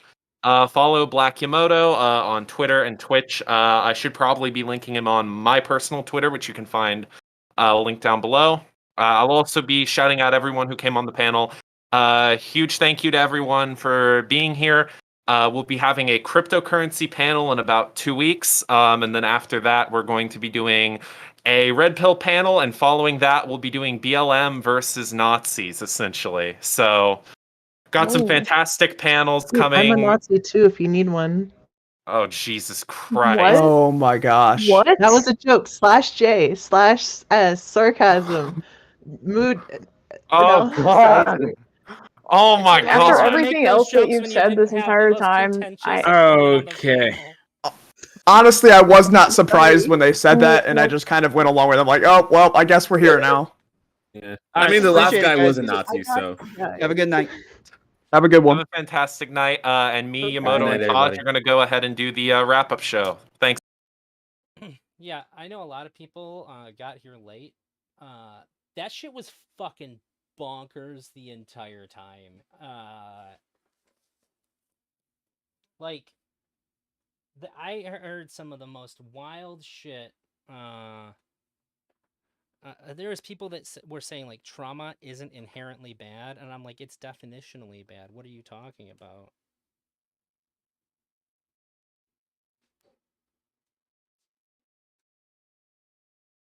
I just got invited to jump to another panel. Let's see. Maybe I want to do that. Maybe I don't. Let me. I gotta turn off my display real quick. Yeah. Maybe I'm heading over to that real quick. Let's see. But it's I recommend checking out the VOD. I'd be amazed if nobody covered this. I feel like this is a panel that's gonna get some fucking coverage. I feel like it's unavoidable that this stream is gonna get coverage. Because it really has been like that fucking insane. Like if there's no Chud Logic coverage on it, I would be absolutely fucking blown away because it is. I think it's ripe for drama and people finger pointing and stuff.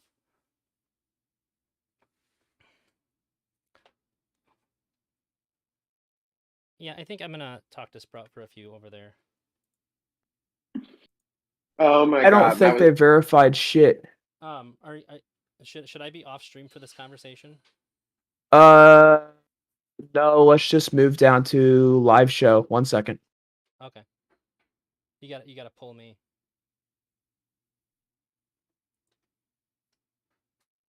Okay.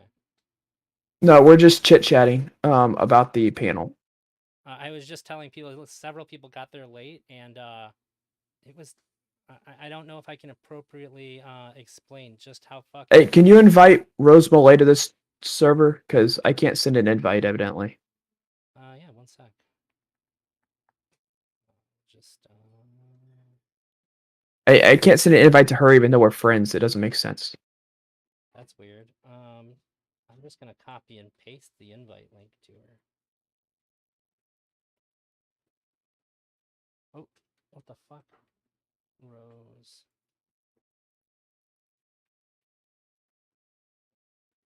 There we go. There she is. All right, we're all here now. Okay, my audio like messes up sometimes. That's why I was like, ah. No, you're good. That was just holy fucking hell. That was. So if there's a panel, if there's a panel that I specifically regretted going on, it was that one. Yeah, okay. I just want you to know I reached out to every single one of y'all. They did the other side, okay? Everyone I reached out to was of age, okay? Gatheus, if you want, you can hop on the after panel. I think you know what? Huh? I think I'm good. Oh my god, dude. When he said that, I was like, what? You guys didn't vet him? Holy shit! I had myself turned down. Oh shit! Wick left immediately. That was my thing. Wick did the smart. Wick didn't even wait for in discussion, in debate, conclusions. Now Wick did the smart thing. He was like, "Oh, really? I'm out, y'all." I was gonna leave, but I was like, you know what? Maybe I can just, because the person was like, well, I can't leave. I was like, yeah, fucking leave. Everybody's just said we're uncomfortable. Like, what are you waiting for? Like, you just want us, you're gonna leave, but you want us to fucking feel bad about it first? You want us to like... I can leave if you want me to. I can leave if you want me to. Everyone's like, I gotta go if he's still gonna be here. I should have disconnected him. Fuck, but I was playing Tarkov. Tarkov, truly the greatest evil in the world. Every single one of you Fuck, is going that to was jail. the greatest And I evil. will be at the trial as a witness. Person that I just straight up told if I'm not wrong, that was the person I straight up told. I'm like, that's the worst argument I've ever heard, or the worst take I've ever heard. Pretty sure that's the person I told it to. The worst The take I ever child? heard was the one that was like here's 3 minutes of Yeah. philosophy that has nothing to do with fuck all that anybody has talked about whatsoever. It's like, what is perception was the question they were answering that wasn't fucking asked. And I was just like, stop. Right. How are you justifying anything with this batshit crazy nonsense? Please, I'm Did we begging like? you. Be Did we like coherent. miss the point? Oh, of the- Rose, do you need a roll? You might need a roll to be unmuted. What? 1 second. Oh, I can speak. Oh, okay. Did I Did miss we miss anything the good in the point? beginning? No, did we miss the point of the conversation where that person said like they were raped by like a 30-year-old every day? No, I heard that. I just didn't want to address it. I missed that. I think I wasn't there Listen, yet. I already. No, you were there. I've already had to apologize to Twitter for being on that panel. Let alone let's talk about this woman saying she's been raped 30 years every day. Like, we say 30. No, she was with a 30-year-old and got raped every day. I wasn't interested in participating in the trauma Olympics that was getting ready to start. It wasn't the thing about it wasn't trauma Olympics. The thing is, I'm like, y'all are literally arguing with the mentally disabled. Oh, see, when that shit was happening, I just tuned it all out and said, hey, can we not fucking do this? I don't think a panel is the place to, like, air out our trauma and fucking play the Pain Olympics. Like, I got extremely uncomfortable. I don't think people need to be debating their fucking traumas live. That's... Listen, I was already uncomfortable after the child. After the child thing, I was already uncomfortable the rest of the panel. I'm like, all right, let's get this over with. Oh my God. Fuck me. I was mostly uncomfortable because I couldn't... they took away my agency to decide if I actually want to be a part of this because I wasn't fully informed about what was happening. It took away your consent. This is unironically how I actually feel, and I realized after I said it that it's like it could be interpreted as me memeing about like the subject. We did like not. Generally, that's how We did not give informed consent. Oh my yeah, goodness. they robbed us of our ability to. We were like a child. Harm will be done to our streaming careers. Our streaming careers will experience trauma. Maybe you guys. I think that I'm probably fine on this one. I don't I've think been anybody who canceled for likes me is worse. going to turn away. No one's gonna care people- 2 days for me. People have gone after me for worse. It may be a thing for a couple days, then it'll disappear. What is it? Maybe not Fritz D&D. It's D&D might be stuck with that one, but Yeah, I was thinking when I messaged them, I was like, can I add them as a friend? And then I'm thinking, nah, I'm just gonna message them. If they don't reply, that's a too sad, too bad. I don't know. I'm kind of on their side. It seems like it was just like negligent. It was their first time doing the thing. It seemed like they didn't actually know. It seemed like the other person probably should have been a bit more upfront and said that like I actually am this thing and not an advocate for it. Yeah, I the think child could have been more upfront about being a child. in I'm the not pedophilia blaming the It's D&D's done child. panels before. I'm not Do you blaming think- the 16-year-old. I'm not blaming anyone. do you really think Chud's gonna review this tomorrow though? If it's a slow day, yeah. If I we think make that him. if somebody says, "Hey Chud, did you hear about the fucking pedophile panel that happened?" and there was a child in the fucking panel, I'm pretty sure he's like, "All right then." And Can somebody? No, what he's gonna say is, can somebody link it? and then he's gonna be like, "Oh wow, look who's here," and he's gonna fucking point at me like, "That's not suspicious at all, huh?" I'm gonna get shit just for being there because of that if he covers it. Dude, Not genuine he's shit, but gonna I'm cool with Chud. But I think I'm gonna take a couple of Mimi blows if that happens. My God. The bad thing is I have tomorrow off, so I've got the ability to watch it all if he does it. I already know the captain. Sproutacus debates child on pedophilia. Sproutacus tells child that's the dumbest take he's ever heard. Oh my God. We love. Sproutacus has a conversation with a child who is attracted to adults. Oh my god! But I'm gets starting, uncomfortable. 2 I'm hours starting in. to, I'm starting to like legitimately believe that like almost. Oh shit! 2 hours after they say they're a child, Sproutacus gets uncomfortable. after the public finds out. He was chill with it the whole time until it was said publicly that they were 16. When's the public apology video coming out, Sprout? When's the? I've already posted the public tweet apology. Oh my god! Really? Are you serious? Are you serious? Oh yeah, no, I said the panel that I was on tonight will not be going on my YouTube without my knowledge as a minor of the panel. Therefore, I'm not going to share this panel in any further videos or content. I apologize to my audience for attending this panel, whether or not I was aware. Somebody said that somebody in my chat said that they identified themselves several times. They did not actually do that. They identified themselves as an adult attracted minor advocate. So they said they're an advocate for these people. So, but what they were trying to say is that I am actually an adult attracted minor person. But so everybody else hears that and say like, okay, we get it. You're just on the pro map side. That's what we understand you to be. We're not taking this information going, oh, you are under 18 and having this conversation with us. Like there was like no reasonable person would suspect that because we didn't put together the fucking panel. And when somebody says I'm an advocate, that means that you're an advocate. You're not. And no one in chat suspected it either. Like no one in chat suspected this either. No one suspected this. And I think that they kind of knew that too because they're like, well, I'm 16. Like, why would you need to say that if you were very clear about it? Why would you say, oh, well, I'm? You wouldn't say, oh, well, I'm. You should be like, well, like I've been telling you guys, I'm 16. Like you should know, blah blah blah blah. They presented it as though they knew that everybody was fucking fooled and then played stupid afterwards. And it was at the very end too. It was after like all the conversation. You're like, oh, by the way, I'm 16. And also, you guys are stupid if you're surprised because I said something that wasn't that and you should have figured it out. Oh my god. You know, basically, they acted like a fucking kid. Actually, I'm gonna go back. I'm gonna go back to the beginning of that. I'm gonna re-listen to that statement. Because for some reason I doubt they said that.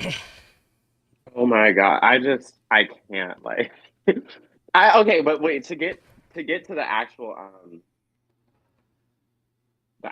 debate though. What were these arguments? Like I'm gonna need a rundown. What was y'all thought process approaching debating this topic? Like what was the style?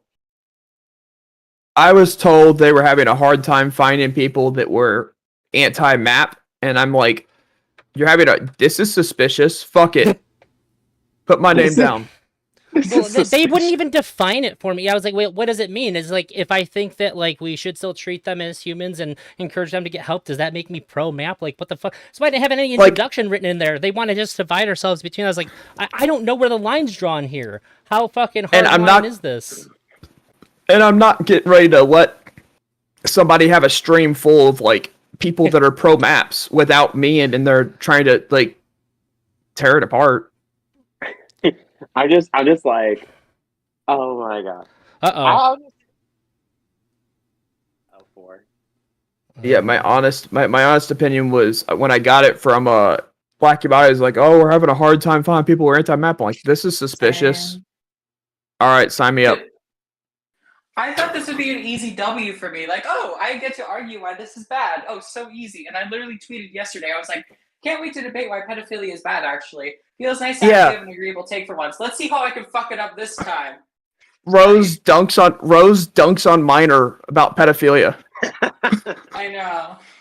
Oh my god.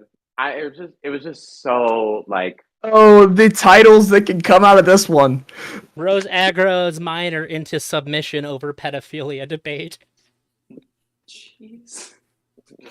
Well, all I know is I'm just saying, I went to school for marketing. I'm kind of doing the same. Rose tells Minor their culture has nothing to do with pedophilia. Oh my god, that culture thing was so dumb. Because any rational person is gonna know that no one fucking knows. So it's No, like, if you want to say that shit, it doesn't bother me. But it's kind of frustrating. Quick, because I don't know why in the world he literally was like, why is 18 the age? Wait, 1 second. 1 second. 1 second. Oh. What the hell? They skipped the person? 1 second. Is the Gaytheist over 18? Yes. Oh, here we go. 1 second. Nope. Thanks for asking. It's good to know I sound young.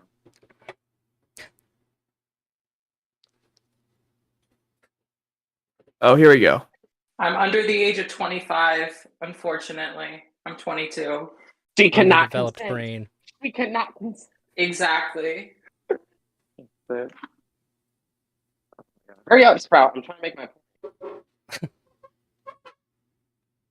Once I'm on mute, I'm gonna deafen Wait, for a are we second. are we live anywhere, by the way? Just me, I think. I don't know. What is this like on any YouTube or Twitch? If so, which one? It's on my YouTube. What's the name of your channel? YouTube.com/@ElderDrawsy because their URLs are dumb. Okay, thank you. You're welcome. But I was still shocked by like Wick when he was basically asked why is the age of consent 18, and he was like, "That's because society and the law." Okay, so I figured out exactly what they said. They said, "Hi, I'm Zeem. I am an AAM and a map supporter." So, the way that was understood was, I'm an AAM and map supporter, all one sentence, no punctuation. As in, I support both. But what they meant was, I am an AAM and a map supporter. Well, I mean, it doesn't matter to me. I was late. I wasn't even there for that. I forgot that this panel was happening. I had to get a message from Yamato being like, hey, did you forget about the panel? I was like, you bet your fucking ass I did. Give me like 2 minutes and I'll be there. I didn't even get an introduction. So, y'all are hit a lot harder than me on this one. I just showed up. I think it's fine. I'm just curious, like how this conversation went with DN.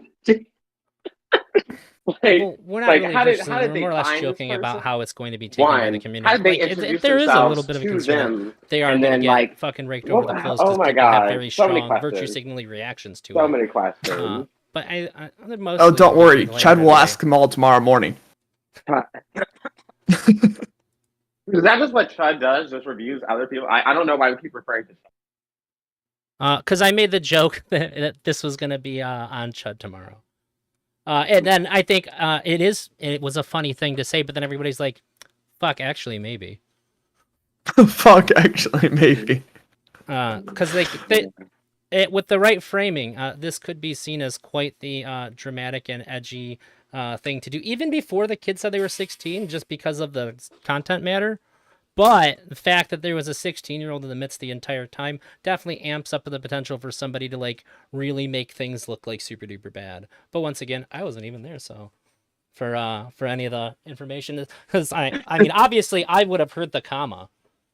I look on Twitter, and I just see a tweet from Eldrazi. I wasn't even there.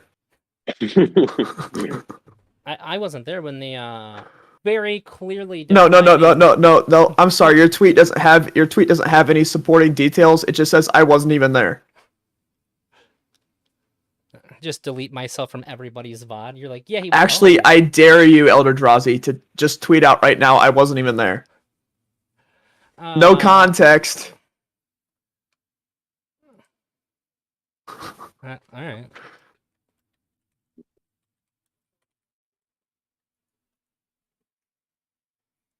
I just want to see how well the tweet does.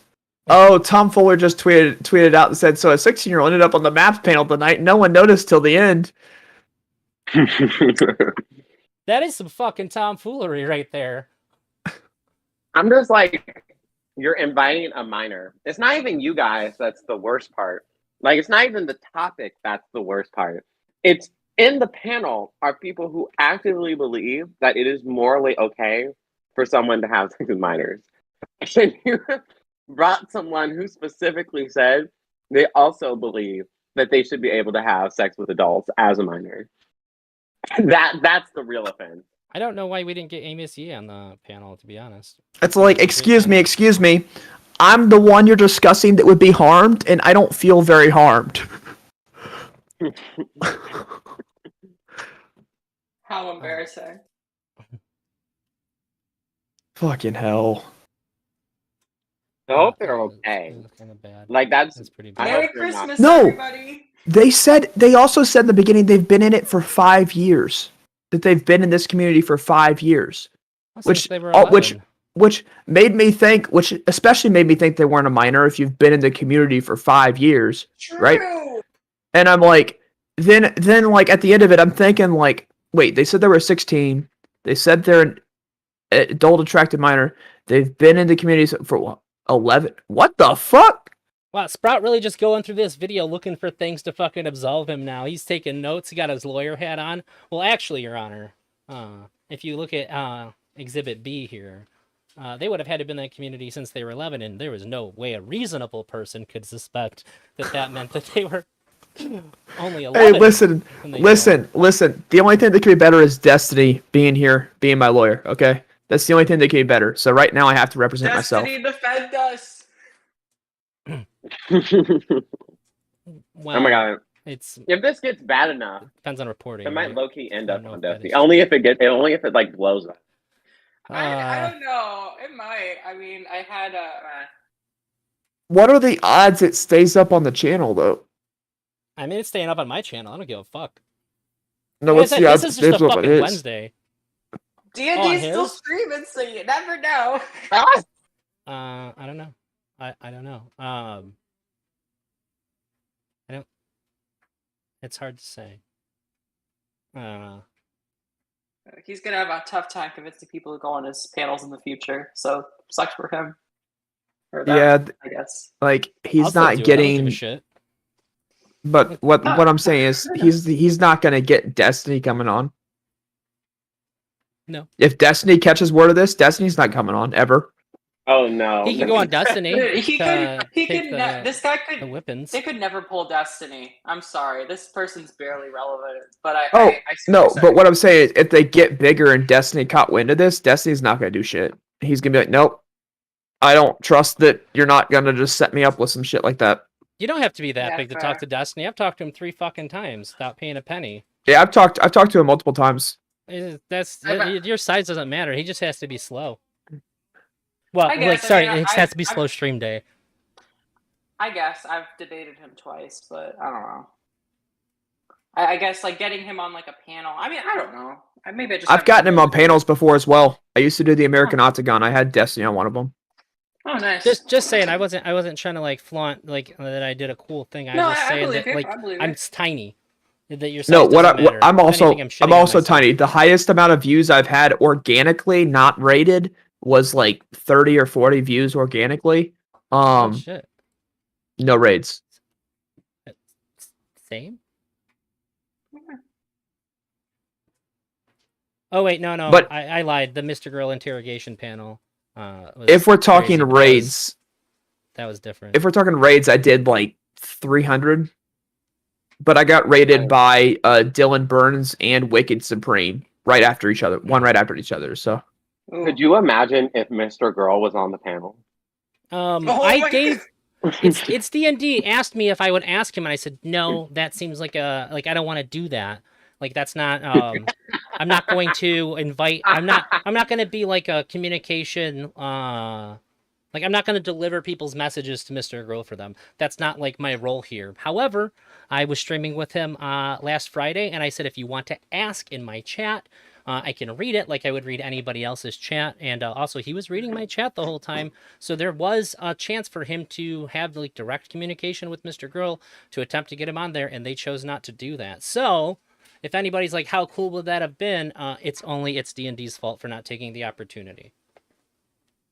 I mean, I talked to him before Destiny did. It was like when the cuties thing was going viral. So I feel like I've had that conversation with him already, and I kind of feel like I know how it would go. It would certainly get views. He's but had it would this be much conversation more many yikesy. times. okay, so Exactly. if Mr. Girl, if He has a Mr. harder line Girl stance was than most people on that if panel Mr. did. Girl was on here, if Mr. Girl was like on this panel, then I can guarantee you all the big names would be watching it afterwards, especially after we all figured out that there was a 16-year-old in the panel the entire time. Oh, true. Like, especially after that, Mr. Girl and a 16-year-old the same panel discussing pedophilia. Every streamer's gonna review that shit. Damn, all the cloud I missed. I'm just kidding. His Destiny would say you're overreacting. Mr. Girl would have known. Oh, that's funny. Yeah, at this point, Mr. Destiny just be like, I think Max knew there was a 16-year-old in the panel. He's been like really like autistically going hard as fuck on Mr. Girl and like changing a bunch of positions because he mad. Sometimes Destiny just be doing weird shit.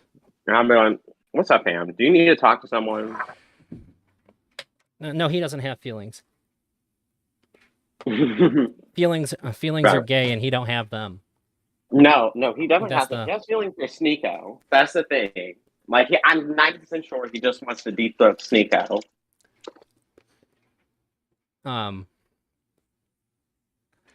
It's getting I'm on the East Coast, so it's getting kind of late here. I know my wife's got to go to bed. I got to take off.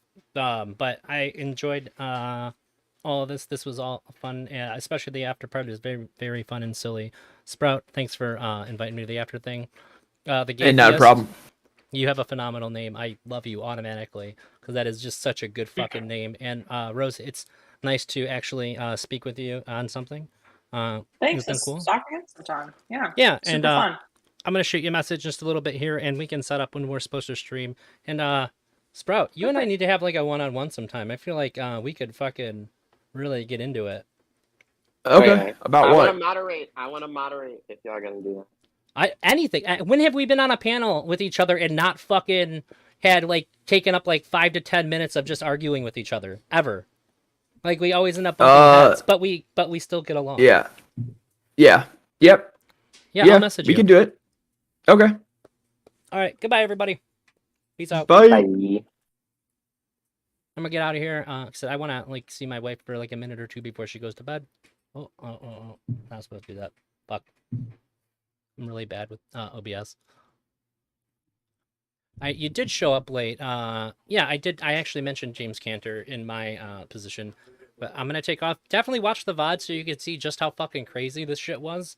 And if you're here right now, it'd be super cool if you liked the stream. And it will help get more views after the fact when it's just the VOD sitting up there. So, thanks for everybody who commented. Baby J, Haley, Trib, Cat Dog Bark, Andrew, and the Growling Arcanid. Also, if you like this, I usually stream on Twitch. I'm trying to figure out how to dual stream without my YouTube audio sounding like absolute fucking shit. So, hey, thanks, Baby J. I appreciate you. Yeah, also, you can subscribe to my YouTube channel, too. It's free, and you can follow me on Twitch. Also, 100% free. Same name. I'm going to get out of here, but thanks, you guys, for showing up, and I'm going to be going live at least on Friday. I might have some more stuff coming up. Also working on a lot of stuff offline for some other videos. Also, I'm going to be putting out a movie review about The Barbarian. That shit was fucking